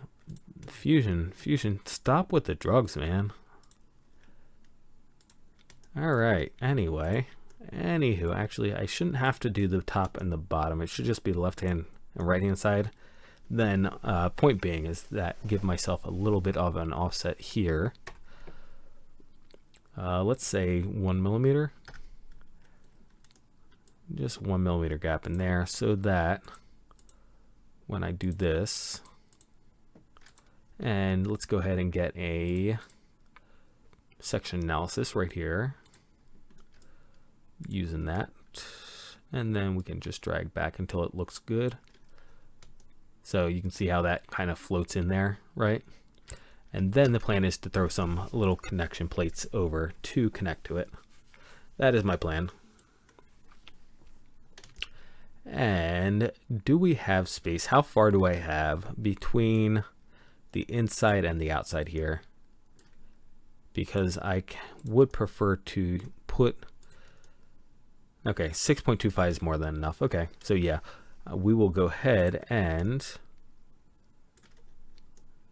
Yes, okay, that is front of plate. Good, good, good, good. Button plate. We'll throw some captured nuts on here to attach to. This is button plate design. Okay, and now front of plate. Okay, turn the left hand side off so we don't somehow start selecting it even though it's invisible. Do that and toss some mounting holes in here. Do not have a particular place I think we need to have them, so I will just arbitrarily draw that line in there. 22 is fine.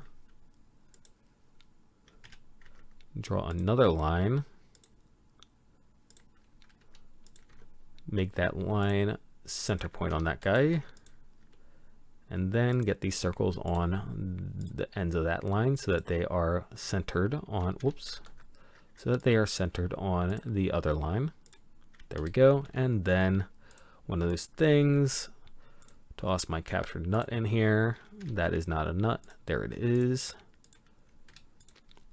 Make that parallel to that. And 5.45 as always. 5.45, 3mm hole, equal signs,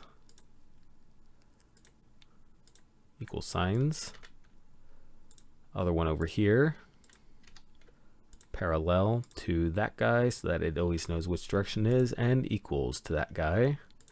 And it won't be constrained, but that's okay. This is going to be not tangent, quinky dink. That circle is going to be quinky-dink on the corner there, and then we can go ahead and go offset from that 3mm just to give ourselves some breathing room against the edge here. And can we tangent that edge or no? It does not look like we can. So, yep, we will just quinky-dink on this dot here and call it good enough. Obviously that overhangs a little bit right there, but I'm not particularly worried about it. And now we just need, actually, never mind. We'll do that. That makes sense. And this guy is positioned left and right because it's not. Okay, good bunch of men. There we go. That is now equal to that.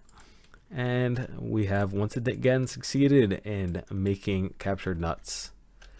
And everybody was impressed because we only do that like all the time.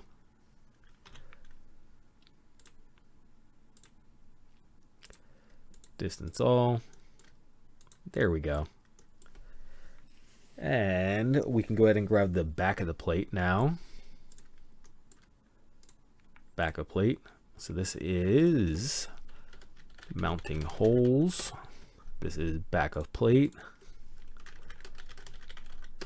Start another sketch right here inside of the handle. There we go. Project out these holes. Actually, you know what? Let's turn the body off and use that sketch instead. There we go. And then we can intersect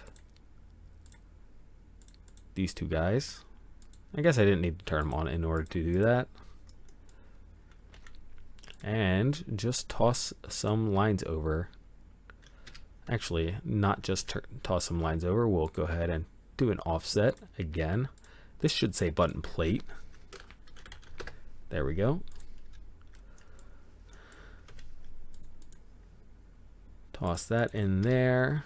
Give ourselves a little bit of a lip to bite onto. And then we will go ahead and attach that to the walls. Easy peasy lemon squeezy.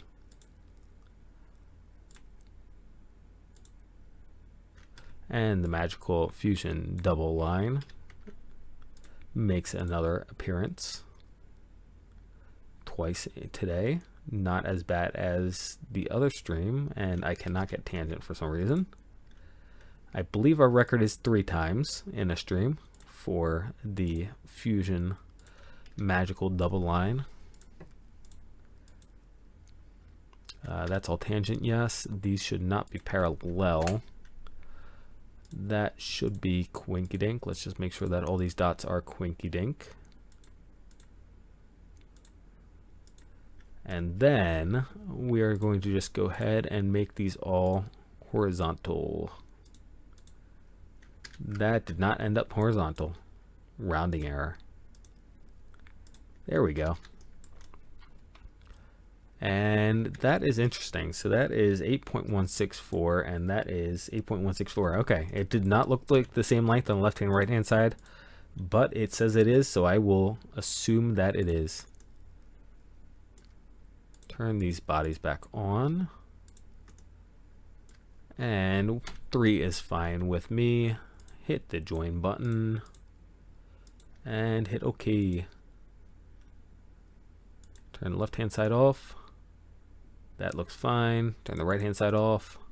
That looks fine. And if we look at the plate, button plate, there we go. And toss some buttons on. Let's toss the other buttons on. Looking good, looking good. Okay. So the only other question is whether or not I want to whether or not I want to give myself some breathing room here, and then if I need to I can just shim it up. That is the final question. So this backup plate right here maybe I should have done another off of it, another plane off of it. So done another offset plane, let's say 1 millimeter, all right, and then done this sketch on there. That is, yeah, you know what, let's try to fix that really quick, because it would make sense to just shim this out if necessary. That way if everything is too tight, we don't have that issue. So let me 1 millimeter and then come over here and redefine sketch plane to this guy. Okay, and let's see, back to, yeah, I got a whole bunch of green lines. I don't like green lines, but at the same time they don't appear to be the wrong green lines, is the only thing I'll say. So I'm going to let them live for right now. Okay, except for that clearly did not work. So, let's turn these bodies off, turn this construction plane off, and yeah, okay, the green lines are not closing the profiles, so the green lines now will die. Yeah, there is no fix projections button, it doesn't look like, so goodbye green lines, you are now dead.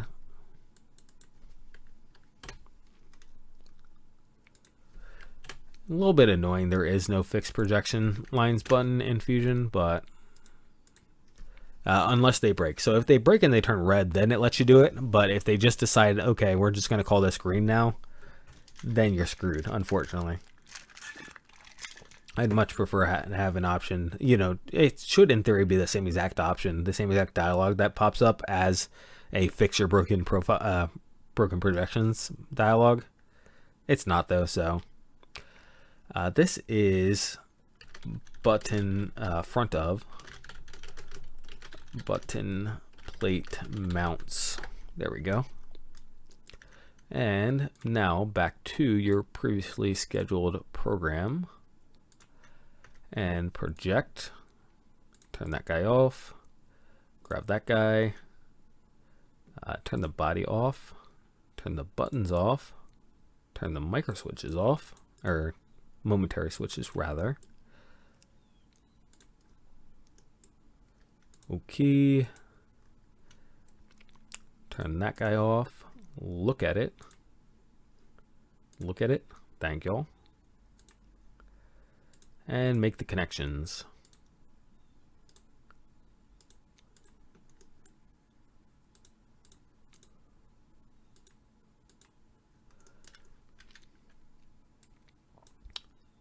And now we just need you to be concentric with that, and you to be concentric with that. And yeah, we just need 3 millimeters in here. There we go. And now that is ready to rock. Actually, just hit the finish button and then fix this extrusion. Get rid of the holes in the middle. There we go, and join. And turn stuff on so we can see if anything is broken. All right, wrong button, that button, and button number 1. All right, cool. And the plate is that far, so we can rock that back if necessary. So the last thing I will do for the button plate here is hop back in here. And I guess I will do this like right here, I guess is fine. Toss some offsets on these holes in here because these holes are extremely small. And the printer is going to have a heck of a time printing them to begin with. They are definitely going to suffer from over extrusion, so we are going to make them plenty big to compensate that, because even if they are too big and do not hold the button tightly, we can still just glue the button down, just like hot glue the button down if we need to. So it's not actually that big of a deal.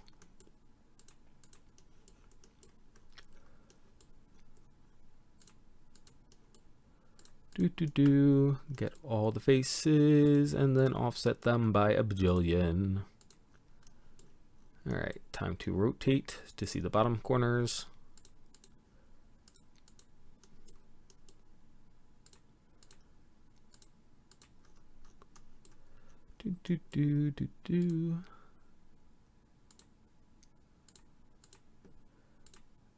There is that.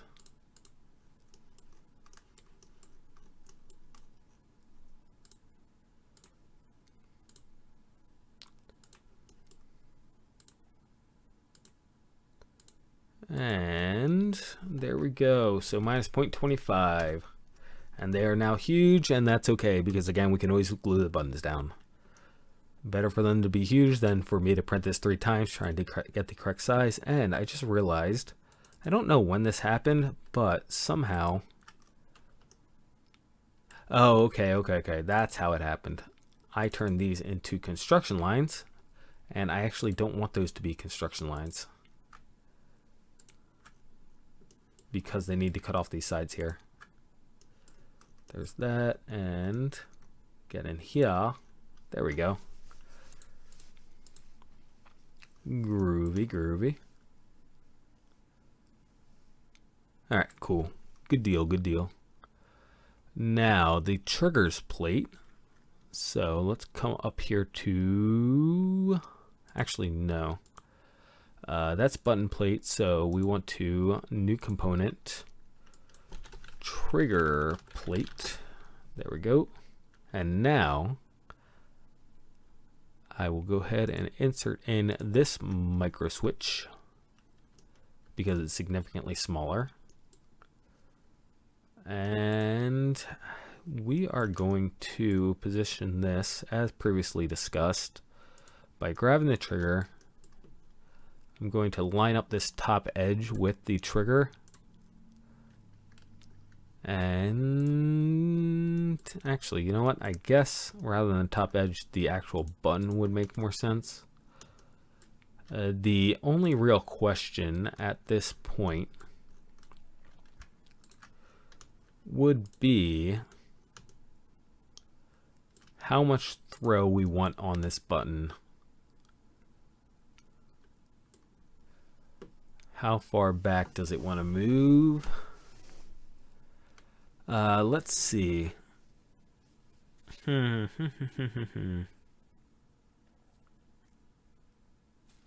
going to hit the finish button here, and we're going to circle back to this in half a second.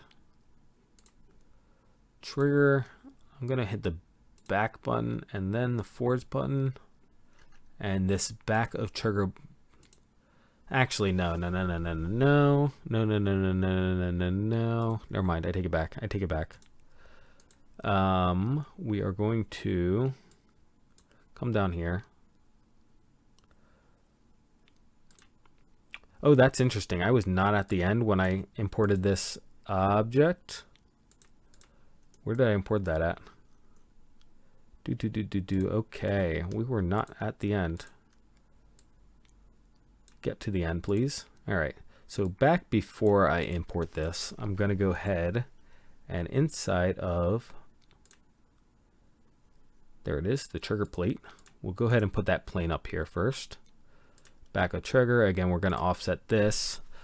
I'm going to call this trigger throw, in which case, let's see. Just vaguely thinking about it in my brain. I want to say, I don't think it's quite half an inch. I'll say a 1/4 inch for right now. So like 6 millimeters, I guess. I'm going to call it 6 millimeters. Okay, so this is trigger throw.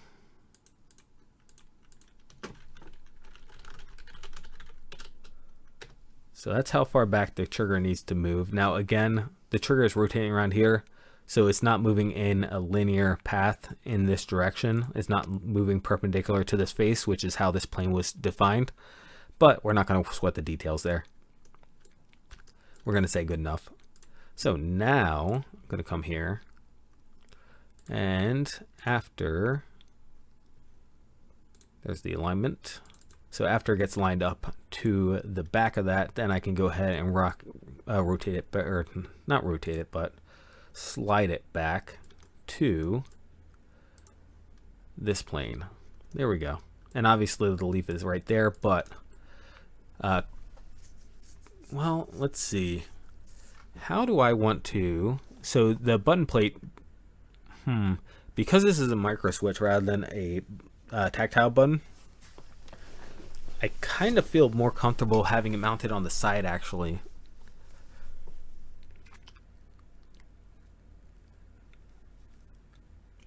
With these holes right here.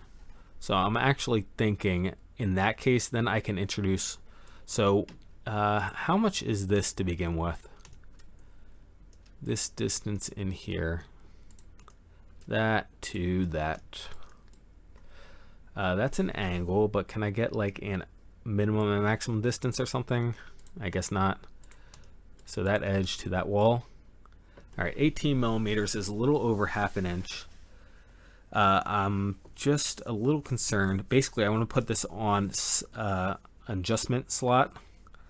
I just am a little concerned about having all the wires in here and getting the wires actually hooking it up, you know, and not having issues with that.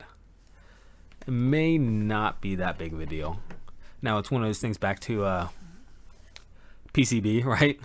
PCB, I could just have the traces running up to the buttons, and therefore all the wires would actually be down here out of the way. But that's not the path we went with. So now I'm going to have wires coming straight out the back of this plate and straight out of the back of this, and therefore running into each other. So one of those things. I could always actually just make this a PCB, just ignore these being captured, and then just use lock nuts instead to mount it to the mounts that are already on the shell. That is definitely a possibility. Just an idea. I'm going to finish position here. Come back down to trigger plate. Let's see.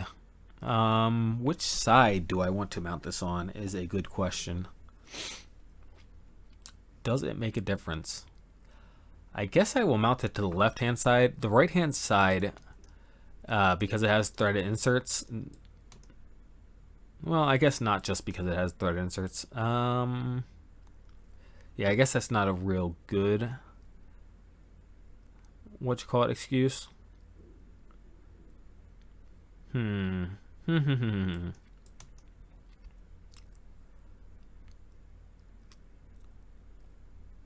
Yeah, you know what? I'm going to do it on the right-hand side here. Yeah. Okay. Let's turn the bodies off. And then right-hand side of micro switch.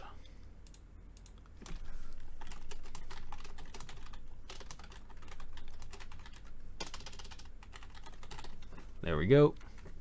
And toss this in here. Project this out.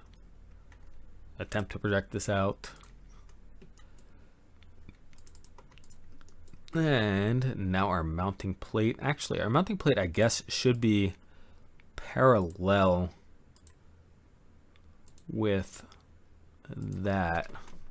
So we'll go ahead and grab that, make this parallel, and then make this an actual square.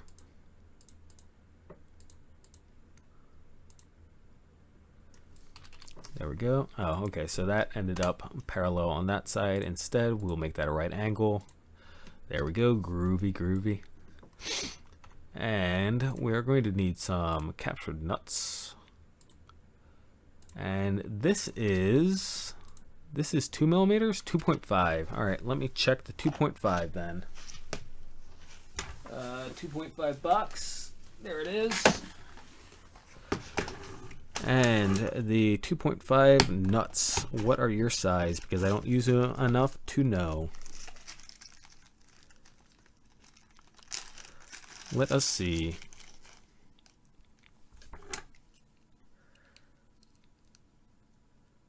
Uh, 4.86, 4.86, I guess. Re-zero just to make sure. It could be 4.85. Let's call it 4.85. My calipers are actually not giving me consistent results now that I changed the battery. Fascinating. 4.85 though is what I'm going to go with. 4.85. Make these equal. Make these parallel so that they're always facing the same direction. And let us see. So this plate, we're printing these shells face down. This plate is also going face down, so the orientation of this hole actually doesn't matter, as it turns out. For that reason, I'm going to therefore go parallel here. Make the flat side parallel with this side. That makes sense to me. Oh, no. Okay, it does matter. I take it back. This, Control Z. This needs to be perpendicular with that. Okay, we're making slots. That is why. That's right. We're making slots going this direction. So, the slots need to have a flat side. Makes sense. There we go. So, let's get that set up. Equals... try to make that equals collinear, that to that, that to that. Okay, and now this distance here is how much adjustment we want. So let's see.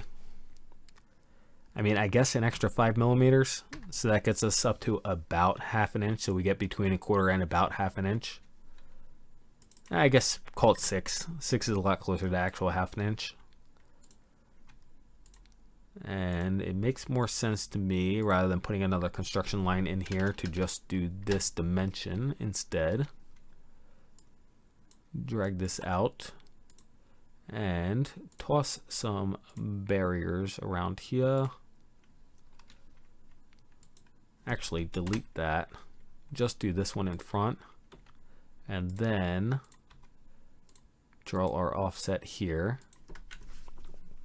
which again we'll go with 3 millimeters. 3 millimeters is below this line anyway, so I'm not too concerned. And actually this is off to the side, so that's not even a good argument. So that gives us that there, and then we can go a circle back here. And I accidentally hit the X, which is fine because I wanted a construction line, so there. And tangent. There we go. So we got our box design. Let me turn the micro switch off to make this a little bit easier to see. And the last thing we need to do is just toss our slots in here. I'm going to draw, no, I guess I'm not going to draw. I take it back. I was going to say I'm going to draw another sketch, but that doesn't make terribly much sense at this point, unfortunately. So we are going to draw the round slots in here as well. Had I done this differently, I probably should have done, and I kind of need the measurements on here anyway. I could do another sketch so that there's not so much crap on this one, but at this point, we're just going to live with it. So there. And let us see. Since I've already got so much crap on here, do I just want to draw the connection to the inside wall as well? I guess I do. I guess it may as well, right? Already got enough going on. So there is that. This is a right angle right here. And the thickness we'll just call 3 millimeters. And never mind, that is way too close for comfort. Let us see.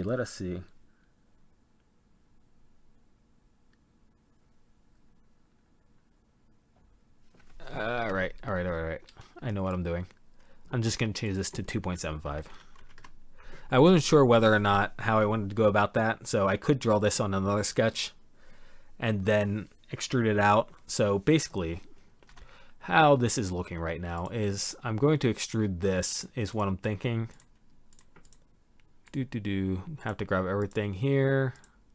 Not that. Actually, not those guys. There we go. All right. Where is the right wall?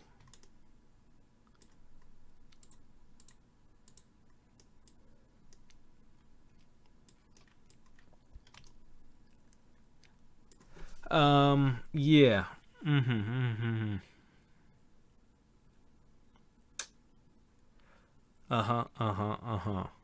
That's the way. So I was thinking that I was just going to run this to the wall, in which case this doesn't need to be its own component, because it would be attached to the right hand wall.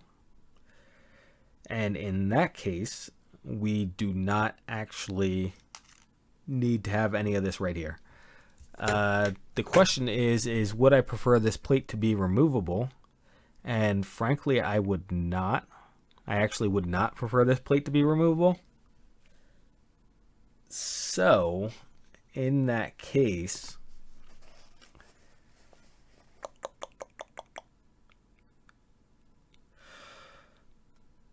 so it's going to be a little bit of a pain in the butt, is what it comes down to get these hex nuts into here, but it does make my life easier. So, oh, no, it doesn't. All right, I take it back.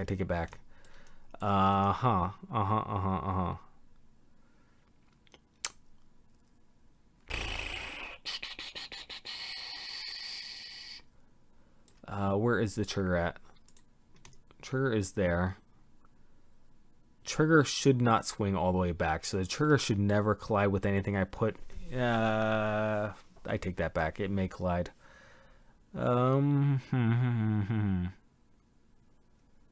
Next option is connection point underneath the micro switch. I would need 2 connection points. Connection points above and beneath. Okay, there we go. Okay. We got this. So this tangent is gone.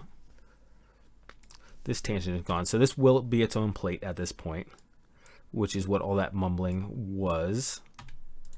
I'm going to draw connection points here, 3mm connection points. These will be countersunk into the plate. And then the micro switch will go over top. So these need some offset. Let's see. So that, I guess, is 3. This will be the pegs that come out of the wall to connect to it. And then this is 5.5. Actually, let me delete this here. And then we can go ahead and equals that. So that just have one dimension there, toss the other one in here. So this is the head right here that I'm drawing, right, of the bolt. So that's 5.5 as previously discussed. That is equals. And then let's see, technically speaking, I like to have the offset here. Let me just call this 2 though. It's pretty darn close to that offset, that overall offset. So do I bother, or do I just call it a day? I think I just call it a day. The sketch is getting a little too convoluted at this point, so let us just accept that that is what our new offset is. And the last thing that has to happen is that these have to go dead center and they have to be tangent. So let's make that tangent, make that tangent, tangent, and tangent, and then get our center line in here. Go there, go at a right angle. There we go. Winky dink on the circles.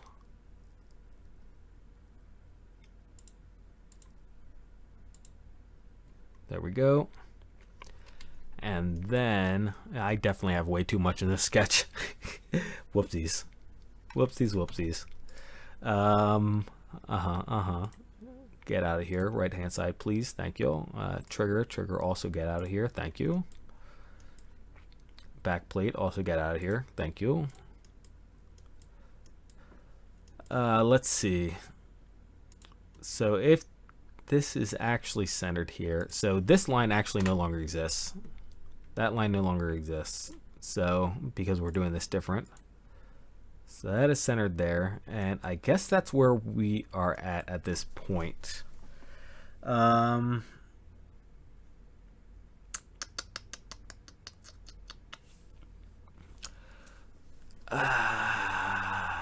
I should probably have given this some offset between here and here.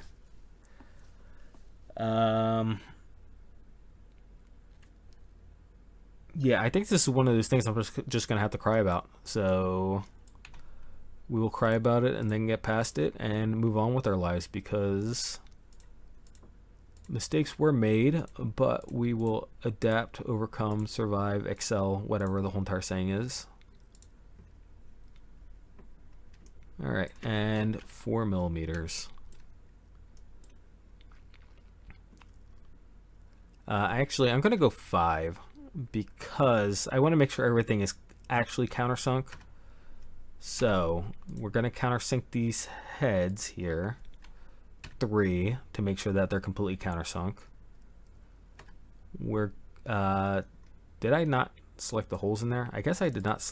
I guess I did select the holes in there. So these actually should be open because they're going all the way through. Now for these hexes on the opposite side.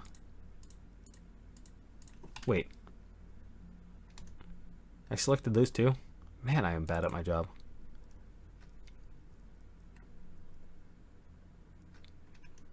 Huh. You see how that's disappearing?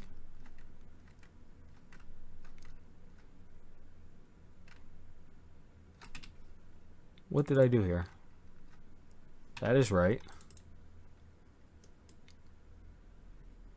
Oh, that's what I did. Okay. Delete that. Yes, delete it.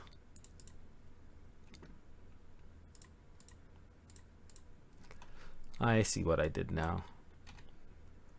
That's fine. We can fix it. That was 5, right? Alright, I deleted the wrong one, obviously.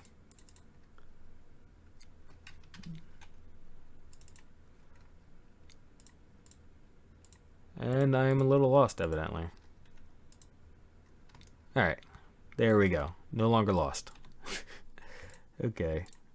Took a little bit more effort than necessary, but we got there. And I selected something I shouldn't have. There we go. Distance from object. There. Minus 2.1. Let's say it's technically 2, but again, I want to be a little safe with this, so we're going 2.1. Okay.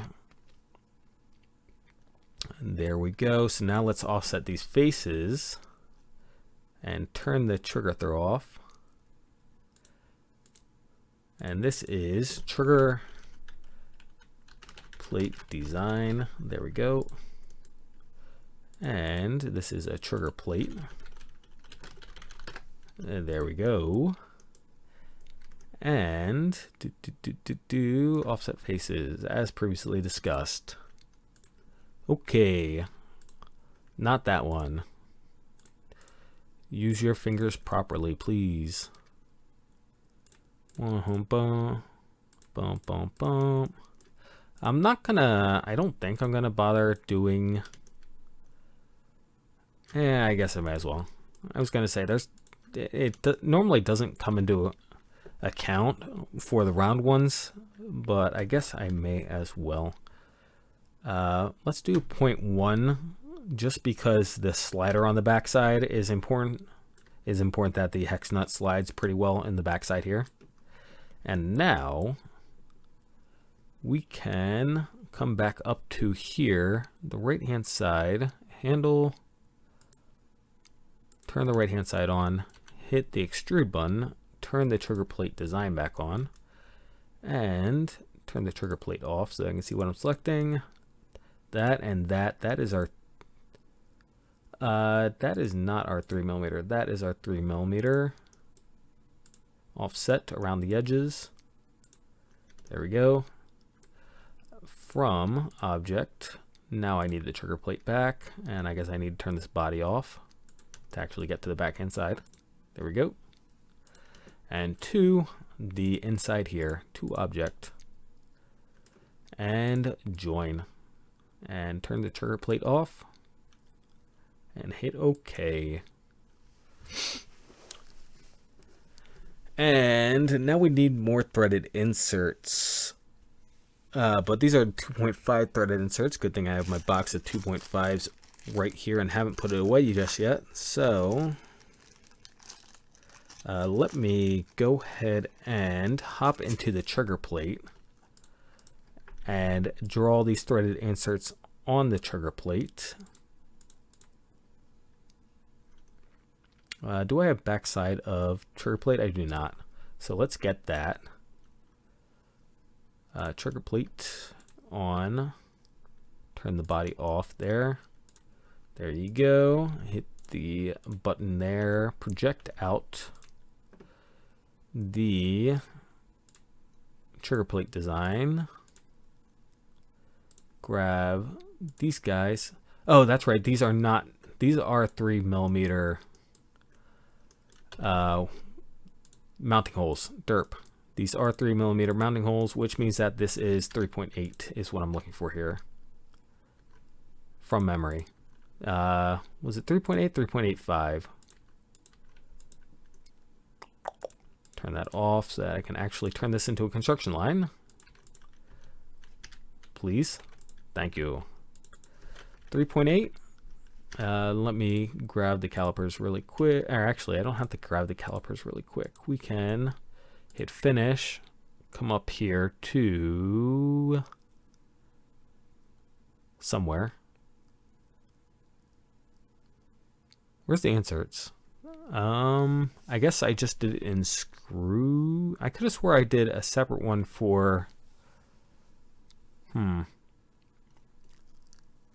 Oh, derp. I am looking at constructions. I am not looking at... There we go. 3.85 is the answer. There we go. And extrude those out on the right hand side. 3 millimeters. Minus 3. Or just 3. Try that again.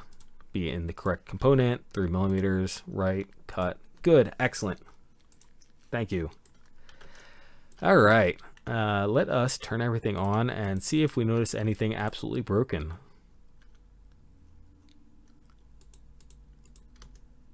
Trigger plate. Maybe. There we go.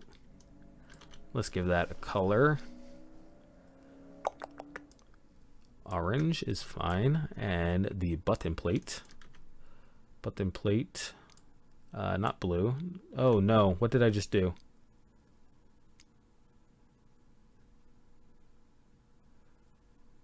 Okay. Don't panic, don't panic, don't panic. We're just gonna pretend like nothing happened. Okay. Let's see. The micro switches need to be turned on. And the momentary switches need to be turned on inside of the button plate. There we go. Let's turn the appearances off so I can actually get the stuff. There we go.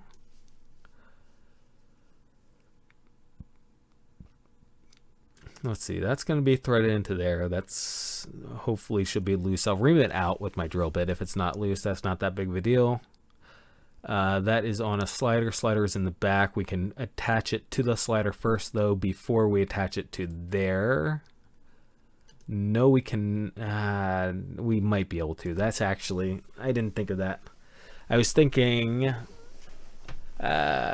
I can put the hex nuts in. I can seat the hex nuts into the back of the trigger plate right here, and then attach the trigger plate to the wall, and then attach the micro switch to the nuts without tightening them all the way down, and then I can slide it forwards and backwards and tighten them down after. Okay, there we go. So we can assemble that. Good. Hex nuts go into here and then get attached at a very weird angle. I might have to do that before the trigger gets put in. So because of the fact that I need to get to that screw. That is not ideal, but it's still workable. I can always get it as close as I can by hand and then use the right angle Allen key, which is, you know, people just normally call it an Allen key. Right angle Allen key. Okay, whichever. You just use an Allen key, you know, the short side of it to get to it, hopefully that works. And again, put that in before the trigger stuff. That way we are not colliding. Minimize this stuff really quick.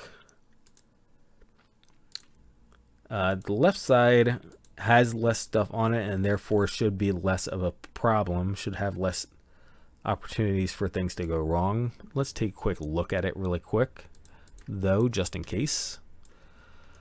So we did cut that out. That is still accurate. The mounting switch does not collide with anything. The buttons do not collide with anything. And the rest of this is standard. Okay. I think we are good. This stuff gets printed, or the walls at any rate get printed on their side. It will have a whole bunch of infill. The infill will not affect anything on this side. Let's look at the other side. Let's take this stuff down here out of the picture just so we can see this printed. So if this is printed on the side, whoops, let me do that. Okay, so it's getting printed like that. And then that's not what I meant to do. I meant to do this. Oh, no, I didn't. That's what I meant to do. All right, so it's infill goes up like this. I might have to do infill blockers on the inside of these holes to stop it because I'd prefer that it just bridges in here rather than fills the holes with infill. So that's something that may have to happen.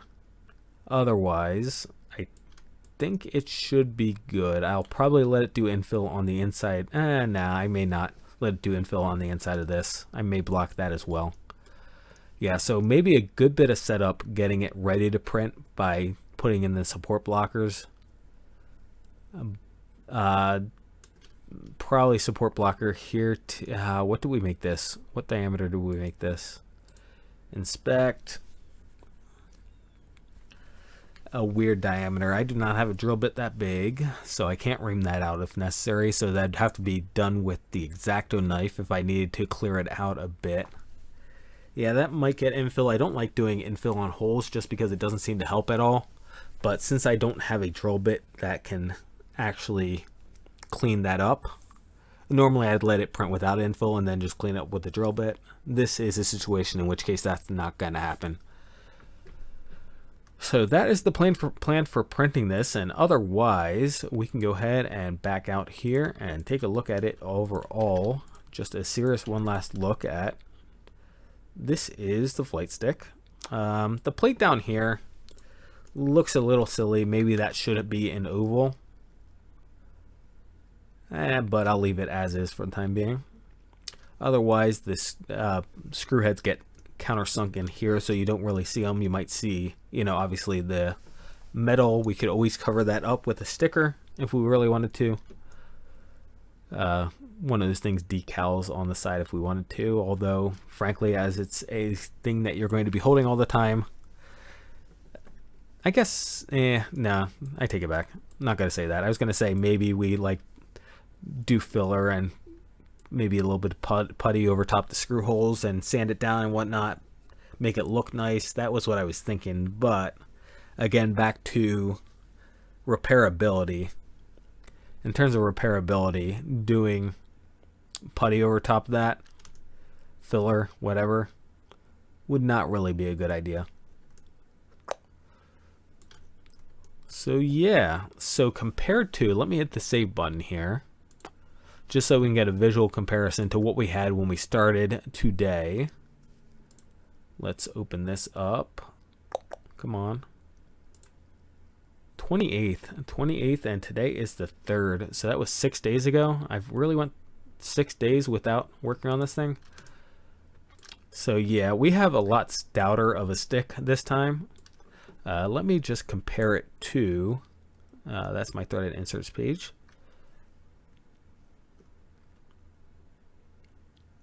Yeah, it looks like a lot of people go a lot skinnier looking on their joysticks. So we are a little bit of the odd man out here. I do see one or two, I have seen rather one or two as I'm scrolling through this, that are a little bit more stout, kind of like ours. But they're also detailed in a way that, again, I do not do right now.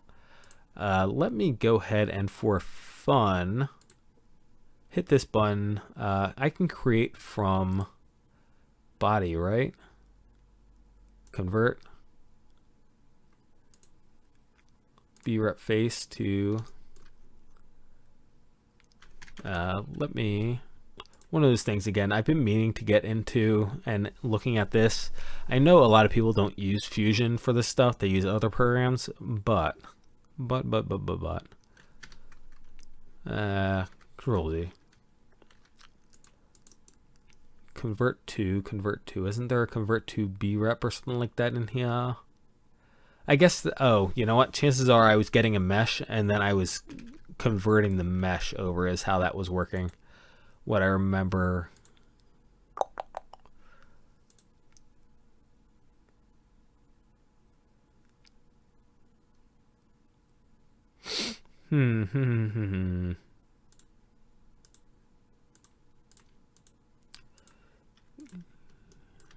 So if I grab all of this, that's interesting. So it actually flares out here, which is a bit funny. Oh, I don't want that though.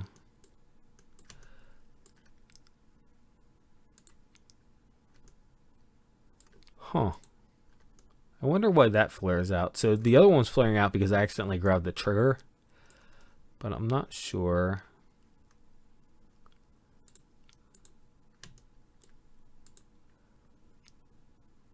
Yeah, one of these things. I'm playing with something that I haven't actually put any research into finding out what it does. So this is a little bit of a waste of time. But I just want to see what happens. That's funny. That bottom one is... Huh.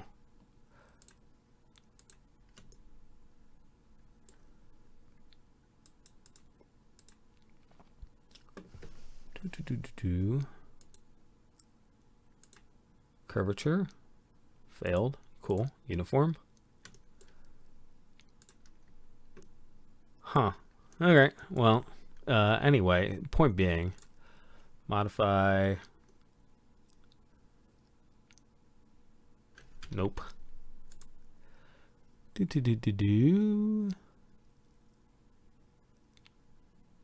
Yeah, all right. Again, no idea what I'm doing here, so I'm just kind of wanted to play with the settings a little bit. But being as this is not only nowhere near my my realm of expertise, but don't even have the slightest idea of what I'm doing. It is just me kind of screwing around at this point. So anyway, Control Z, and here we are. So that's where we're at. Only where I went on that tangent was the ones that are a little bit stouter have interesting features on them, which ours does not. Ours is pretty smooth, relatively smooth. So one of those things, it is ours though. So I'll print it out. I'll see. Let's see. I guess I print the shell out first. Maybe I print half the shell out and then kind of try to imagine how the rest of it feels printed together, because the shell is the most expensive part here, obviously. I don't particularly want to print both halves and then find out that, you know, it's obviously way, let's say, I don't know what the opposite of ergonomic is, but the opposite of ergonomic. I'd prefer to try to print half out and then see what happens, see how it feels, just half of it. But one of those things that may not give me the full detail anyway. So I'm probably going to end up printing both halves. It is going to have a... so I was talking about... Okay. So I was talking about support material. I wonder how much support material I really or whether or not I really should print it with support material. We have curves in here. This is the reason I'm saying this. And therefore that's going to bridge relatively well. Relatively being the the optimum, or yeah, all right, whatever. Again, brain a bit fried. Operative, the operative term there. It's going to print relatively well. Relative being the operative term. And nobody's going to see the inside walls here. So since nobody's going to see the inside walls here, so long as the outside walls print just fine, then it shouldn't really matter. I just have to watch out for the stuff that does not reach the floor. So this stuff, for example, should print just fine. But this plate holder right here, I'll have to add support for. And this guy up here, the side of the trigger, same thing on the right hand side. So one of those things. Maybe I don't print it with support is all I'm getting out there. So now we have rambled long enough about our project. We are going to print it. We're going to see how it looks. Hopefully I don't print it with too much support material, because again, that is pretty expensive to fill this thing out with support material. On to everything else. So in theory, I would have had Thursday, Friday to code to do the next part of Light. So, as I mentioned on Wednesday, I felt my allergies coming on. Thursday, I figured that my allergies were just kicking my butt. Friday, it occurred to me that I may actually be getting sick. Other symptoms popped up, etc. So, Friday night and Thursday, I did an hour of coding. It was kind of crappy coding because, again, allergies were kicking my butt. Again, what I thought were allergies, it may actually have been me getting sick. Friday, I actually went to bed super early because I just had total complete brain fog and could not get anything done.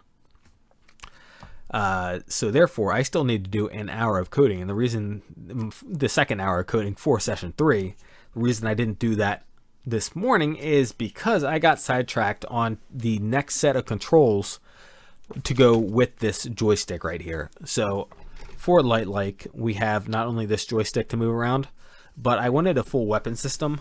I was looking at doing square buns. I have the round buns. Round buns do not belong in a mech cockpit. Do not put round buns in, well, the large round dome buns in a mech cockpit. I refuse to do that. So I was looking at getting square or rectangle buns, found out they made triangle ones, thought that might be a little interesting. And then I had another idea, and I was working on that other idea all this morning. I spent like 5 hours trying to troubleshoot this one circuit I'm working with, and at the end of the day, I might not even go with this circuit. So this is me teasing for a video that I'm probably going to do later on tonight. I don't think I'm going to do it tomorrow, but that is why things did not happen over the past couple days, in between A, being sick, I assume being sick, and B, this morning, just getting totally sidetracked trying to make this cool idea work for the rest of the controls. And again, it seems like one of those things that I probably put effort into that is not going to pay off. However, I do have a fallback plan that is still pretty cool. So we will probably, I mean, it may be tonight, it may be tomorrow. My number one priority, though, right after this, and what time is it? All right, it is dinner time. So after dinner, I'm going to eat dinner, and then I'm going to do an hour of coding for Light, so we can get session 3 done. I'll probably do, in that case, since it's so late, I didn't realize it was already past dinner time. But in that case, I will probably go ahead and do the hour of coding after dinner, and then do the Light update for the coding. And then tomorrow morning, probably go ahead and do tell you guys what I was doing and what I was working on this morning. That took up, again, about 5 hours of my life. So that is the rundown on where we're at. Oh, I guess the other thing, crap hit the fan with the gearbox on the coiler uncoiler. I am in the process of fixing that. It's one of those things, certain parts of that take upwards of 2 hours to print on the gearbox. So since I had to reprint it a couple times, that took up way more time than I was expecting. Hopefully this most recent version that I have does it. And if it doesn't, then I actually am at the point where I actually need to buy another motor. This little hobby motor that, again, I believe I got out of an airsoft gun is not going to cut it. So if that's the case, then that's where we're at. Otherwise, if it works, then it's immediate, make the video and we're good. So that's where the coiler uncoiler is at. And yep, that is everything I have to say to you. So if you have been watching, thank you very much. And otherwise, I hope you have a great and wonderful day, afternoon, or evening, wherever you're at in the world. And I will catch you next time.